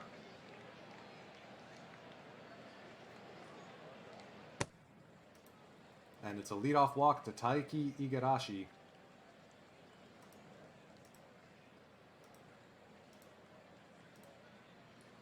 2-2 to Nakano, and it plunks him. Already off to a rough start here at the Koseta Dome. The 0-2 to Shu Masuda. On the ground, 6-4-3 double play. Brings up the right fielder, Koshiro Imai. The 1-2 from Gomez. Strike three. Called strike three on the outside corner with a changeup. The walk does not come back to burn the Buffs.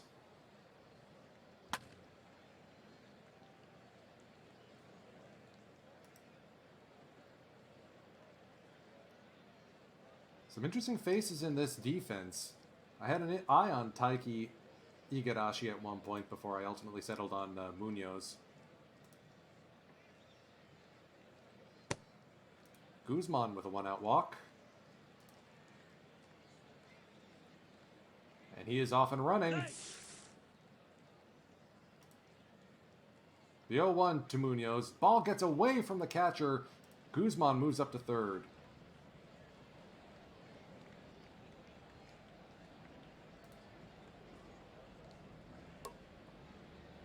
They go for the squeeze play, and Guzman is out at home.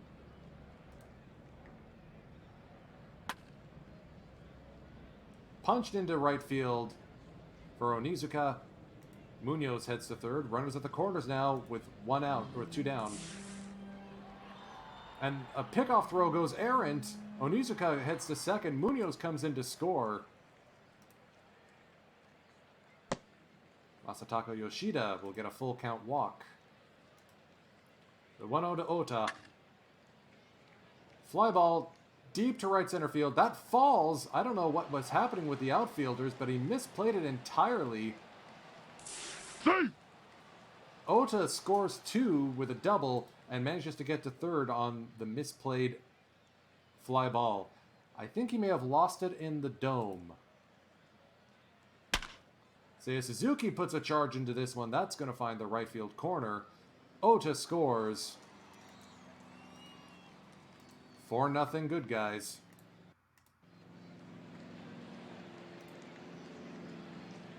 Strike And three. Kita goes down on strikes. New DH for the Hawks this season, Yasuo Yamaguchi.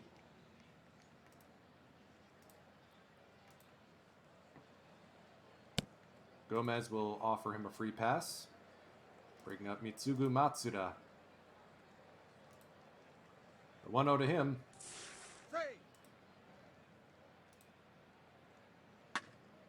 Fly ball deep to center field, but Yuki's able to make the play. 1 out.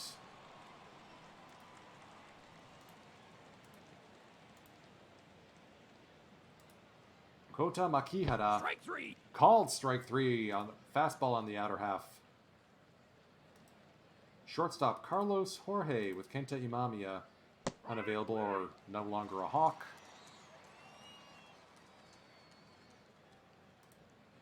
Here's the catcher Umino. His knee is better now.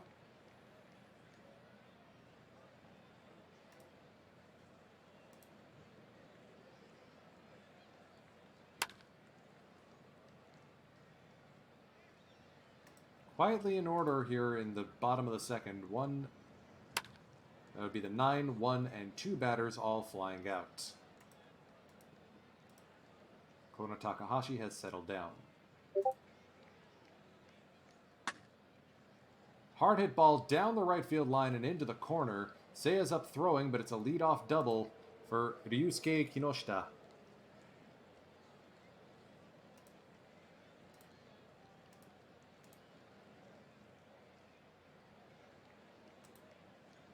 Bring up the leadoff hitter for the Hawks, Igarashi.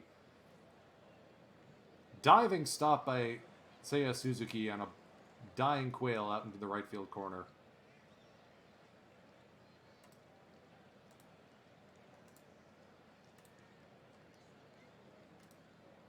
Two-two from Gomez. That's through the right side of the infield. Base hit. Seiya's coming home. Not in time.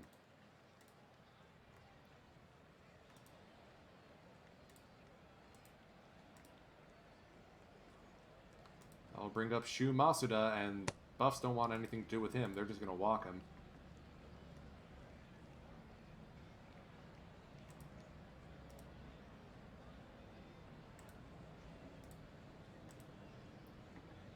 The 0-1 to Imai.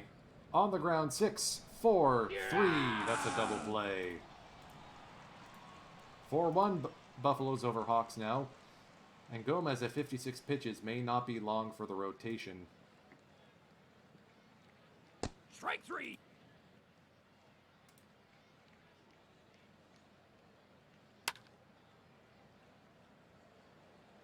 Strikeout, pop-up. And here's Macho now. That's going to be foul, and the first baseman will be the one to grab it.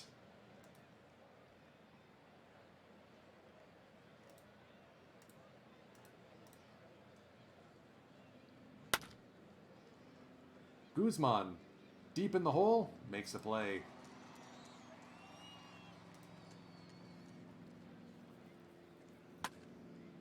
Matsuda, the first baseman, pops this one into left. Kita, plenty of time and space. Full count to Makihara. Goes the other way, chasing Kita back, but he's able to make it in time. 3.5 done. Good quick inning for Gomez.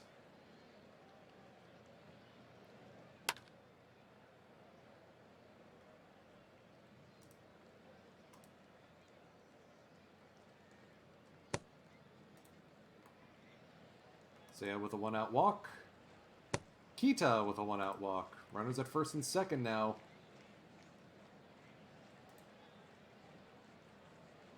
The double steal is on. Seiya is safe. At age 35-36, man's still got wheels.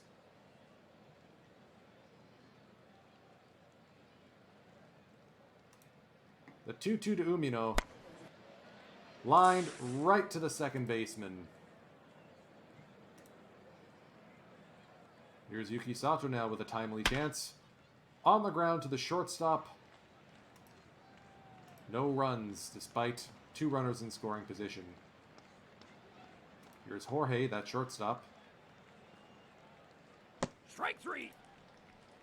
Strike 3 looking on a slider.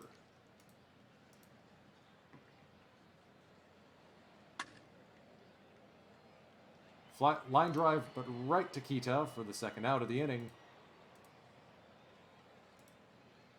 The 1-2 to Igarashi.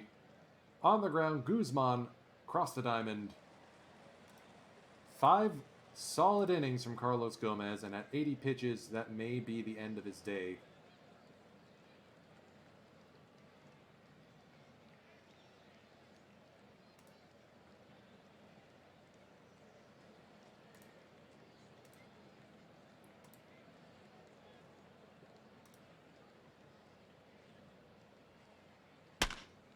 Manny Guzman launches this one to right field. That's all the way into the corner.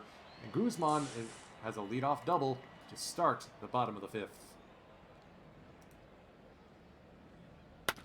Munoz has the hit and run on. Guzman's going to come around to score. He was off running on contact. RBI single for the second baseman. That will chase Kona Takahashi from the game. Tsumori now in from the Hawks bullpen. Strike 3. That deceptive sidearm delivery.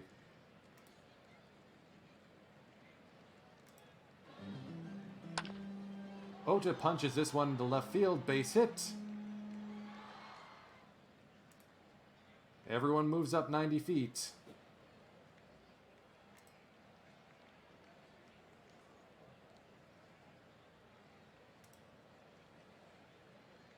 Ball's going to get away from the catcher Yamashita. Munoz scores and all runners move up. Sorry, Makihata's the catcher.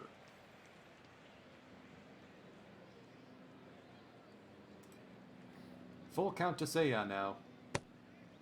And he will walk again.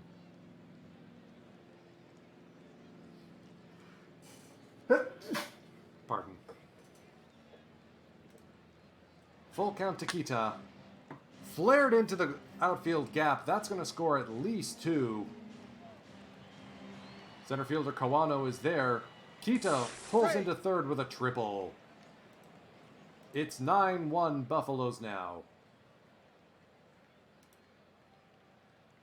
And the wheels have fallen off for this Hawks team. High drive left field. Playable as a sacrifice fly, and that's exactly what it will be. 10-1 Buffs.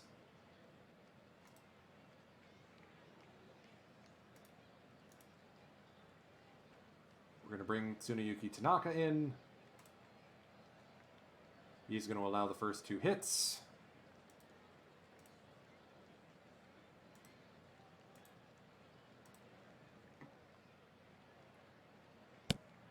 Okay, what are you doing here, bud? Let's get Tomiyama warmed up. Okay. Infield in. Field deep. Pitch to him. Fly ball deep enough, but the outfield was shaded deep. Sato makes the out. Runners at second and third will tag.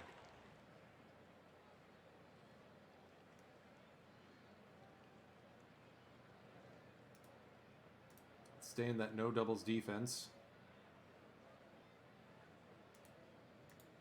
Aim for a double play here. Full count to Matsuda. Inside ball 4.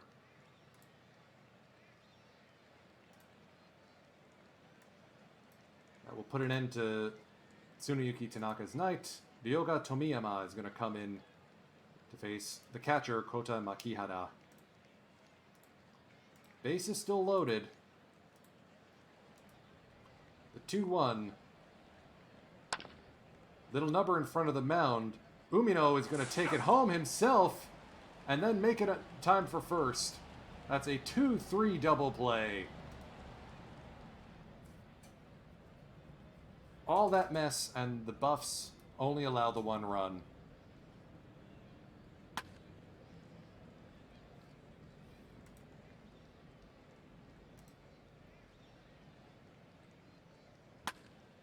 Munoz is going to punch this one into left field. Diving stop by Kinoshita to take it away. Onizuka's probable last at bat here. He's going to inside out this one, trying to go opposite field. Kinoshita with another diving play. That Kyocera Dome turf is not bouncy.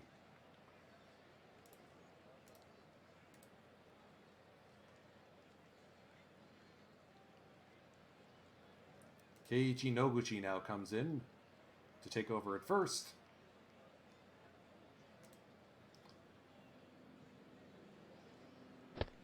Carlos Jorge with a leadoff walk.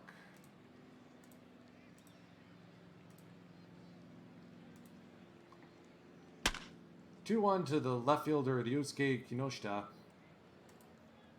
First and second now, nobody out.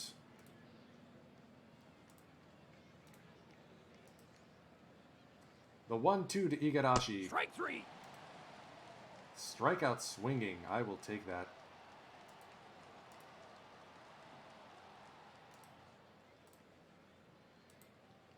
Full count to Nakano. Strike 3.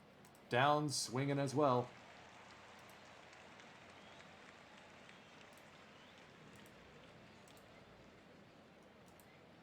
Full count to Shu Masuda. Popped up. Foul territory. Umino makes the play.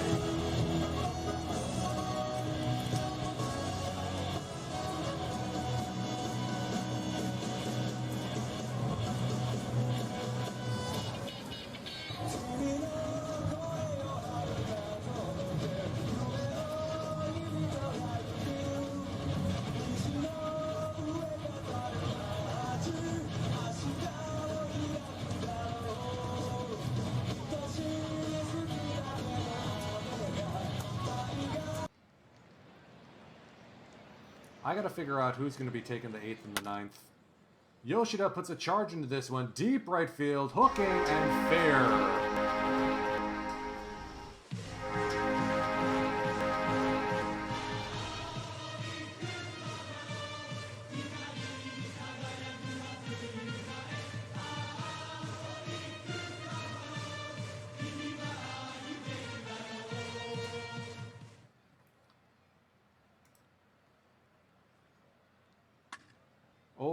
Man power.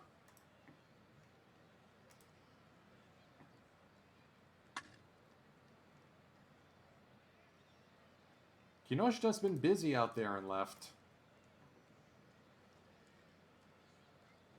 Strike 3. Alright, let's get... I don't want to burn any of the other good relievers, so let's get Fujioka warmed up. See if we can push Tomiyama a little bit longer. Imai's got reverse splits, so I'll take that. Strike 3. Forkball to get the strikeout.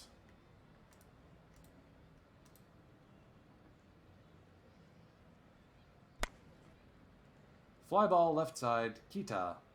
Plenty of time. Makes the play.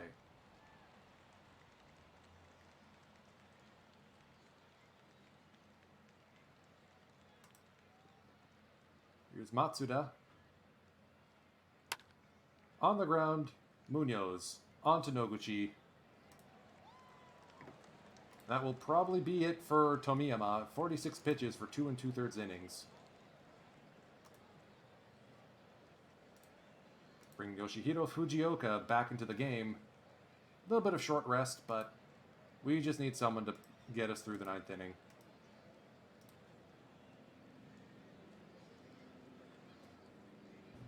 Two away.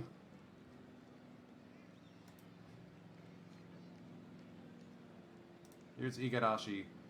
The 0-2 from Fujioka. Called strike 3. Buffaloes win opening day. Big, big time.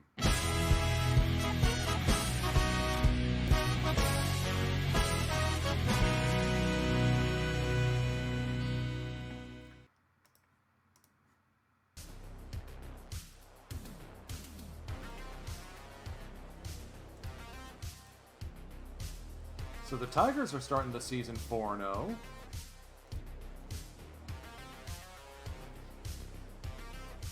And with QG healthy and ready to come back, I think it might be Gomez who heads down. No.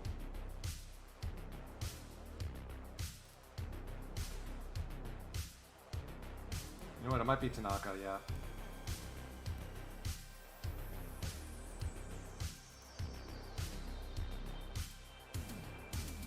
Give Tanaka a chance to get some starts in.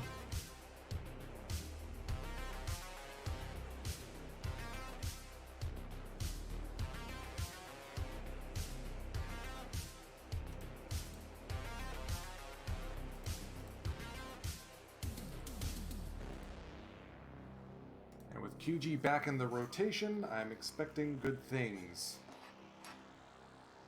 Swept the Hawks at our place. Awesome.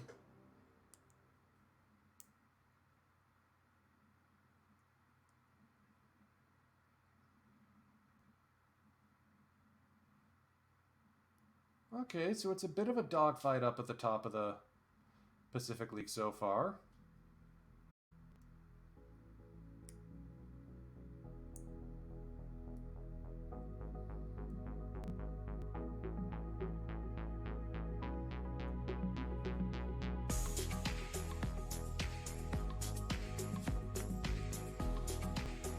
The Bears are hanging in there.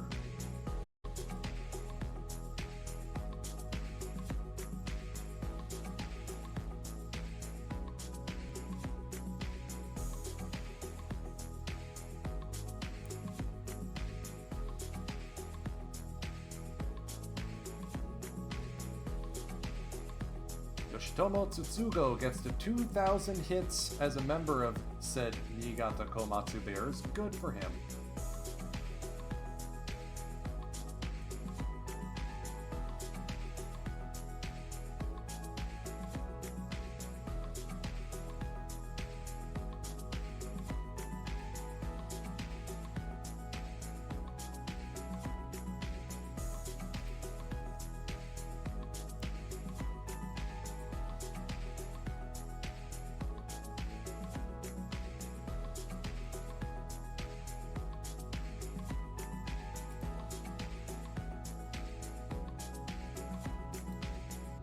close with a top player.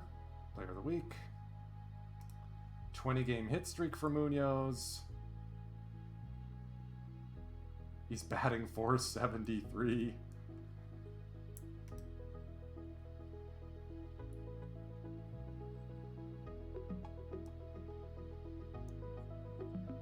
So something about Tsutsugo seems to have inspired the Bears to be a good team this season.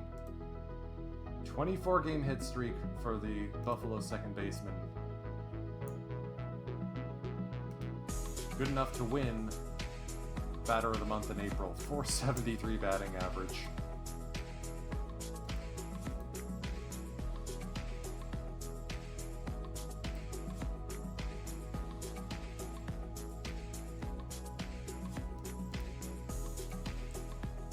Yeah, just reeling off another 4-game win streak.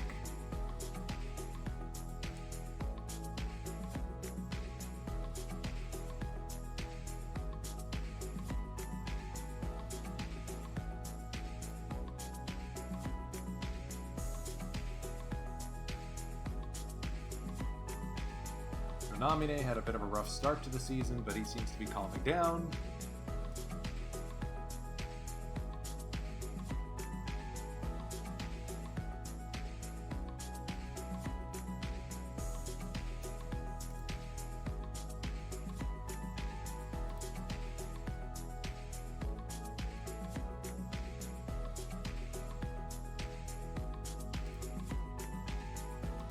So we've seen the Bears and the Hawks. So we'll find games throughout the rest of the season. Let's get one more in.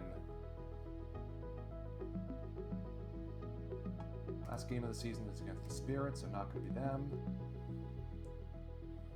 Let's take that one mid-month against the Marines.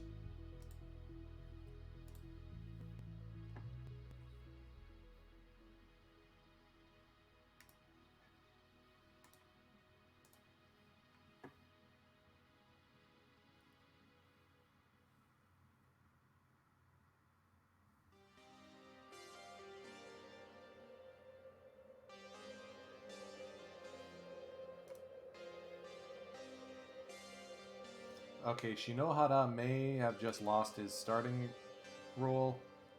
Gave up 7 runs against the Hawks.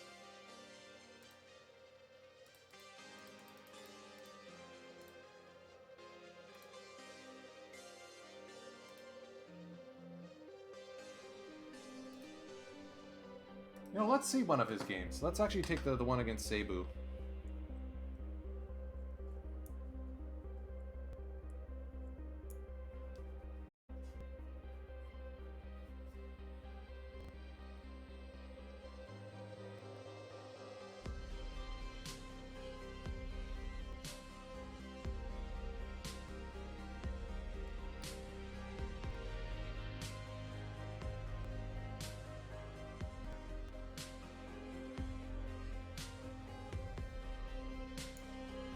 Yeah, something happened. Oh man, Yonamine's 1-5. Oh jeez. He may be the one who needs to head down to get his head screwed on straight.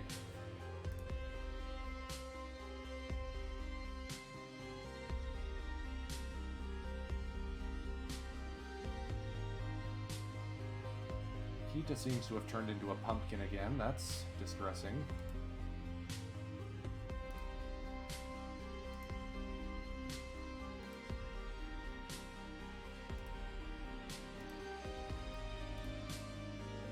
Oh hey, our old friend Isamu Fukuda got suspended for 8 games. Bench clearing scrum. It's not like Fukuda's been doing himself any favors this season. He had a good 2029 though. Good to see that he's still doing well even though we traded him away. Alright. Last game of the session.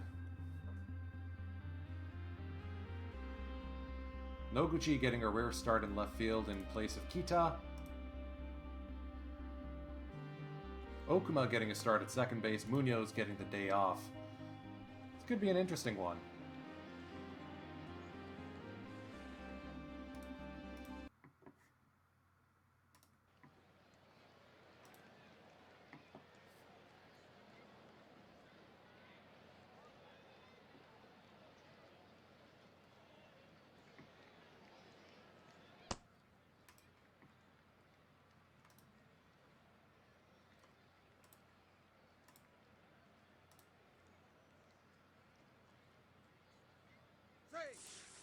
And we're already victimizing Tomoyamori. Okuma heads to third. Now we just need a sacrifice fly or anything to score the run. There we go. We've got the lead without even getting a hit.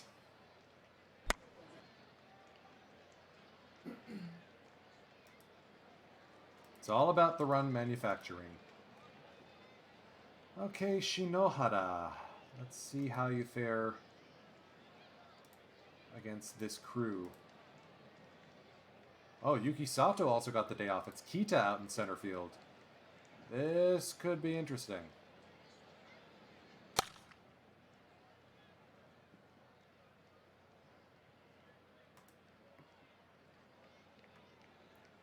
A fielder, Kunigoro Matsumoto.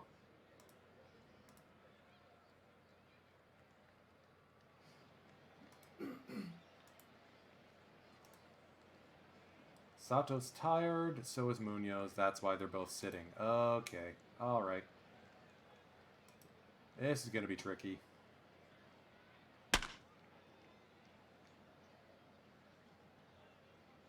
Runners at first and second, nobody out. The last guy we want to see right now, Yamamura. Strike 3. Here's Jorg.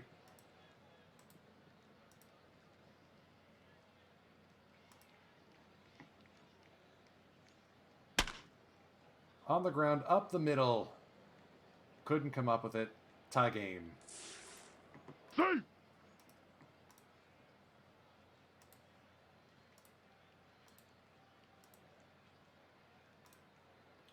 The 0-2 to McClanahan. Popped up right side. Say is able to make it. 2 away.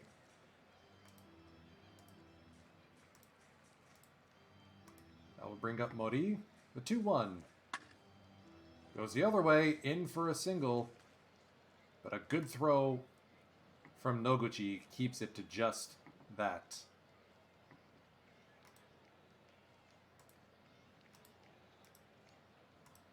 Base is full of lines now. The 0-2 Strike 3. called strike 3 from the pitcher. Good job, Shinohara, to get out of a jam. 29 pitches in that first inning, though.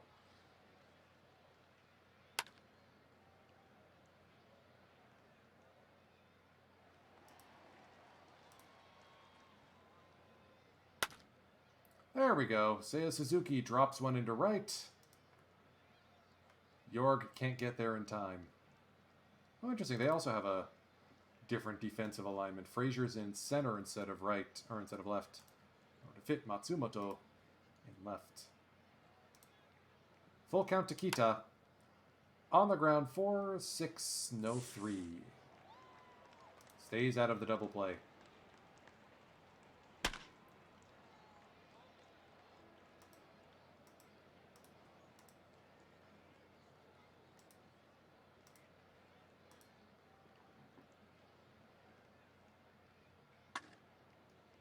You are watching the last start this season of Shinohara. I assure you this.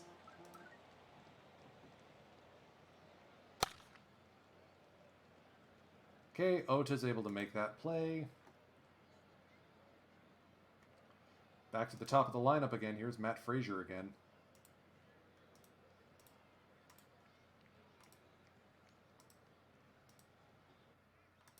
We're going to lean on the pitch around button.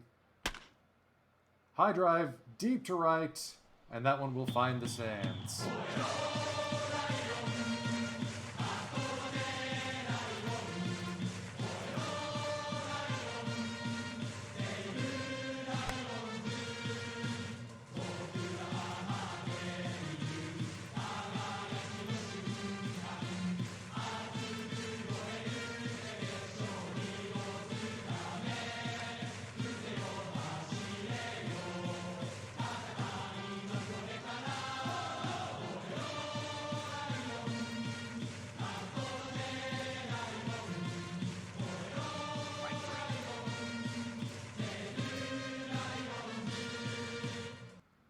Well, poop.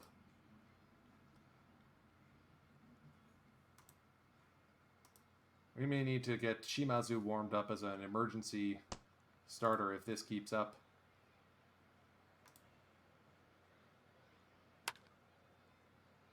Is that a 3-6-3 double play? No.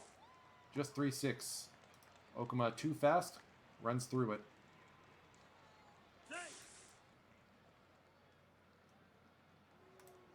Throwing error from catcher Mori puts Okuma at third. Guzman will take a walk. And now he's going to run in and take second. 3-1 to Onizuka. Outside ball 4. Base is juiced now for Masataka Yoshida. The 0-1.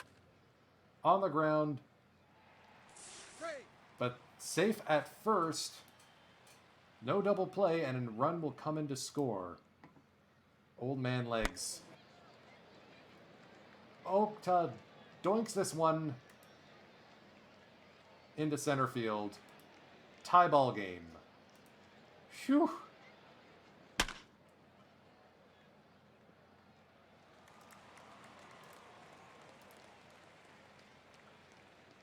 Now it's a matter of just nosing Shinohara over the line. Gotta give it to the Bleep U bullpen at this point. Don't do that. Why did you do that? Don't do that. 4-6, no 3. Must have been a good slide breakup by McClanahan there.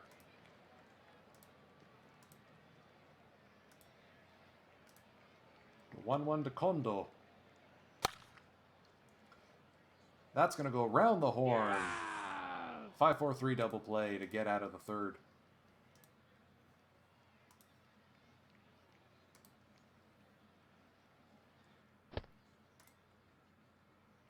Fifth walk of the game for Yoshio Ito. He's been having a bit of a rough go.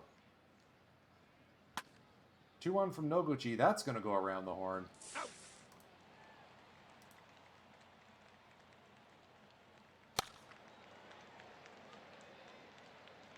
Yamamana's been busy this inning.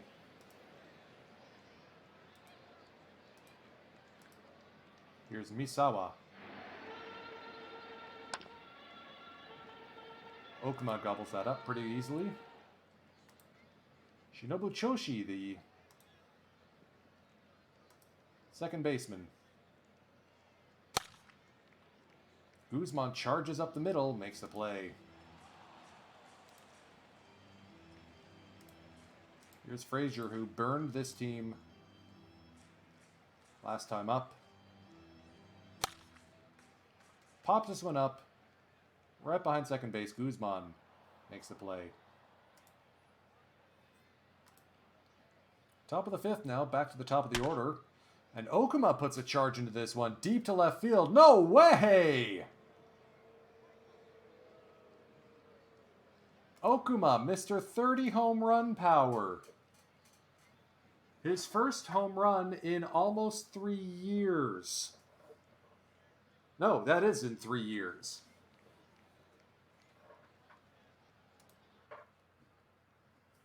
Okuma's apparently now a captain now? Okay, I guess I have to keep him.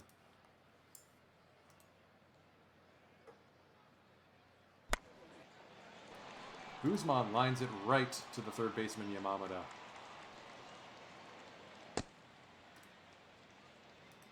It might be Kita who we trade away to bring Okuma back into the game, and Yoshida puts a charge into this one. That's going to split the outfielders. Onizuka heads to third. Runners at first and third now for Ota.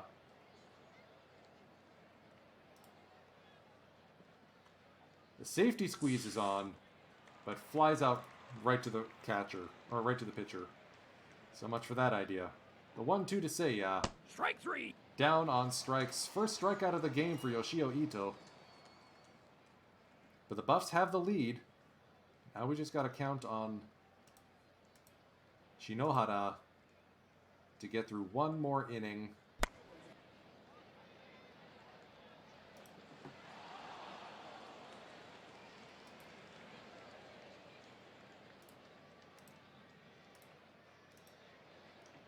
The 2-0 to Yamamura. Hard hit ball over the head of Okuma. 1 out single. That will bring up Jorg. That will get some action in the Buffalo's bullpen. Duncan Davitt, the name, who's going to be probably tapped to fill Shinohara's rotation slot as well.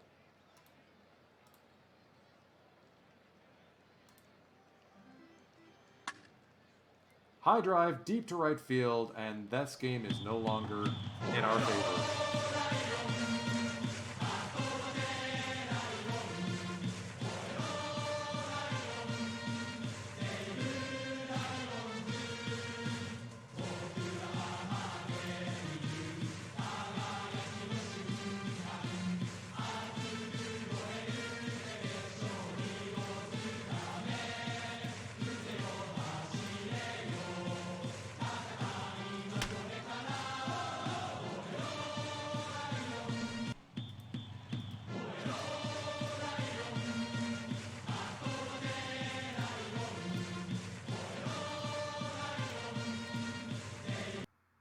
Well, that was unfortunate. Yeah, Shinohara is about to get sent all the way down to the minors.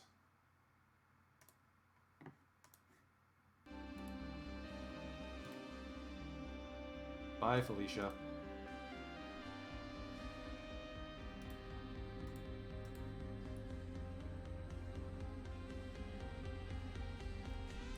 Fernandez is going to be the one coming back up.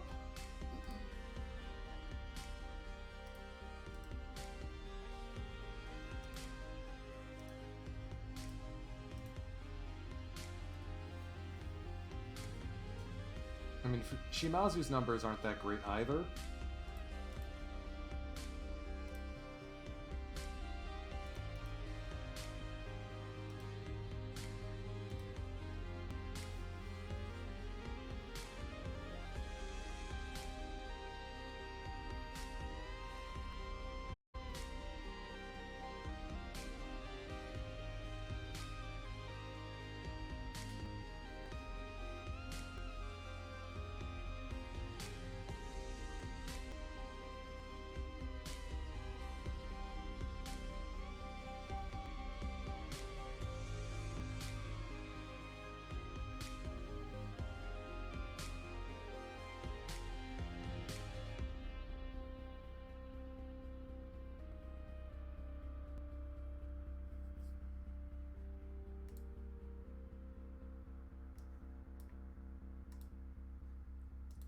Guzman to the IL, that's not good.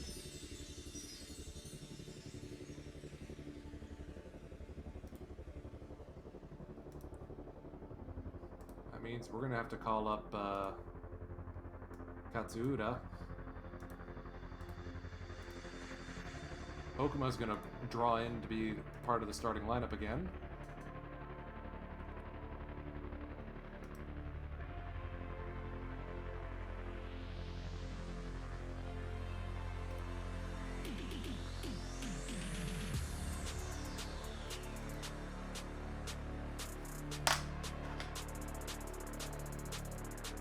Shimazu is going to keep having a rough season.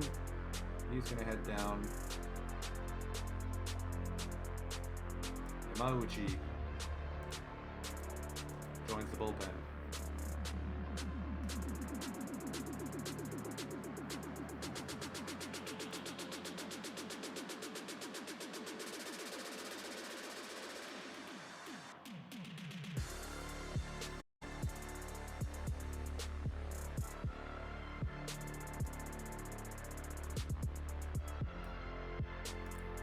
Sprained ankle for Fujimoto. That will be the call up for Katsuki Irie.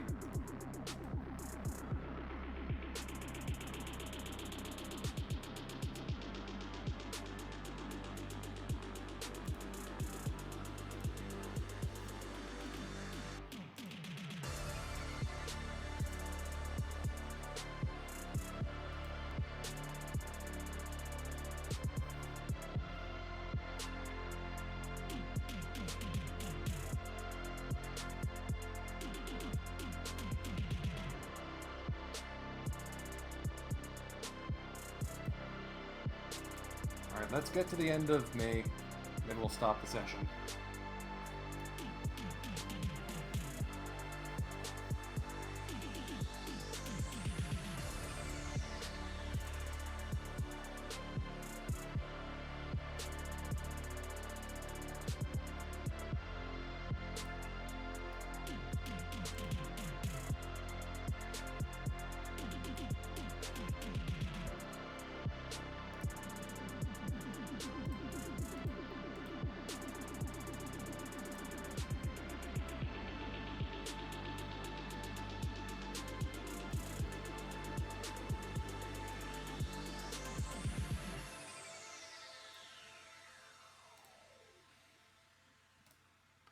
And it's better the injuries.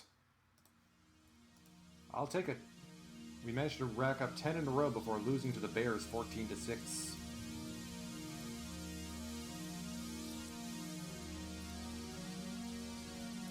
Looks like Higashi's reclaimed his closer spot.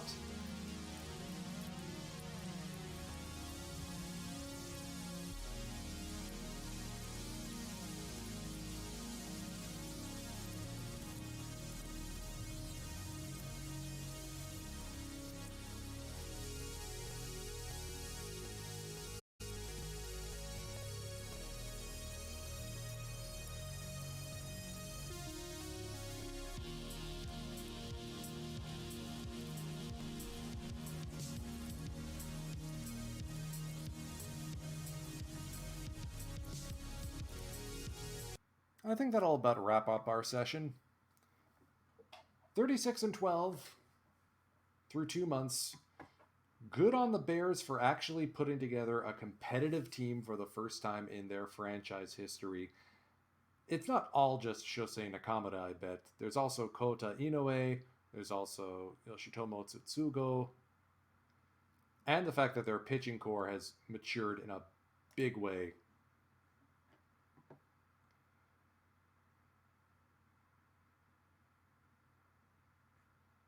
So who is going to get sent down? Let's send down Tomiyama. Fujimoto returns to the bullpen.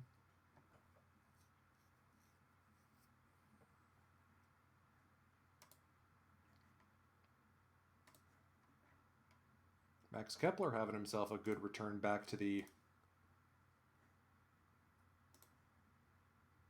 NPB. Playing for the Baystars, he's got pitcher of the month or batter of the month for May.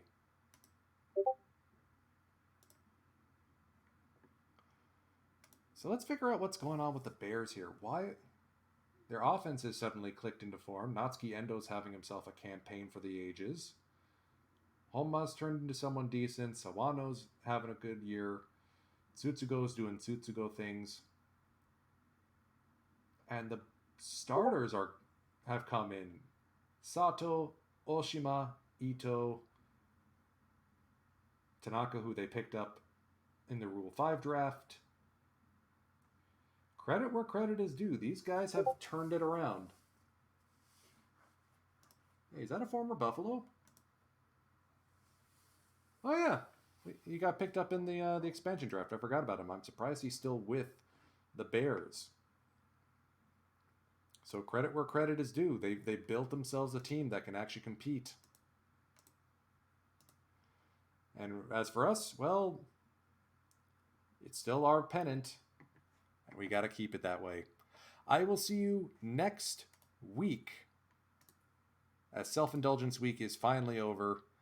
Hope you've been enjoying the videos. I've been enjoying playing the game, and I will catch you on the flip side. Be sure to follow if you haven't already to get notified when I'm streaming next. Firage, take us out, my man.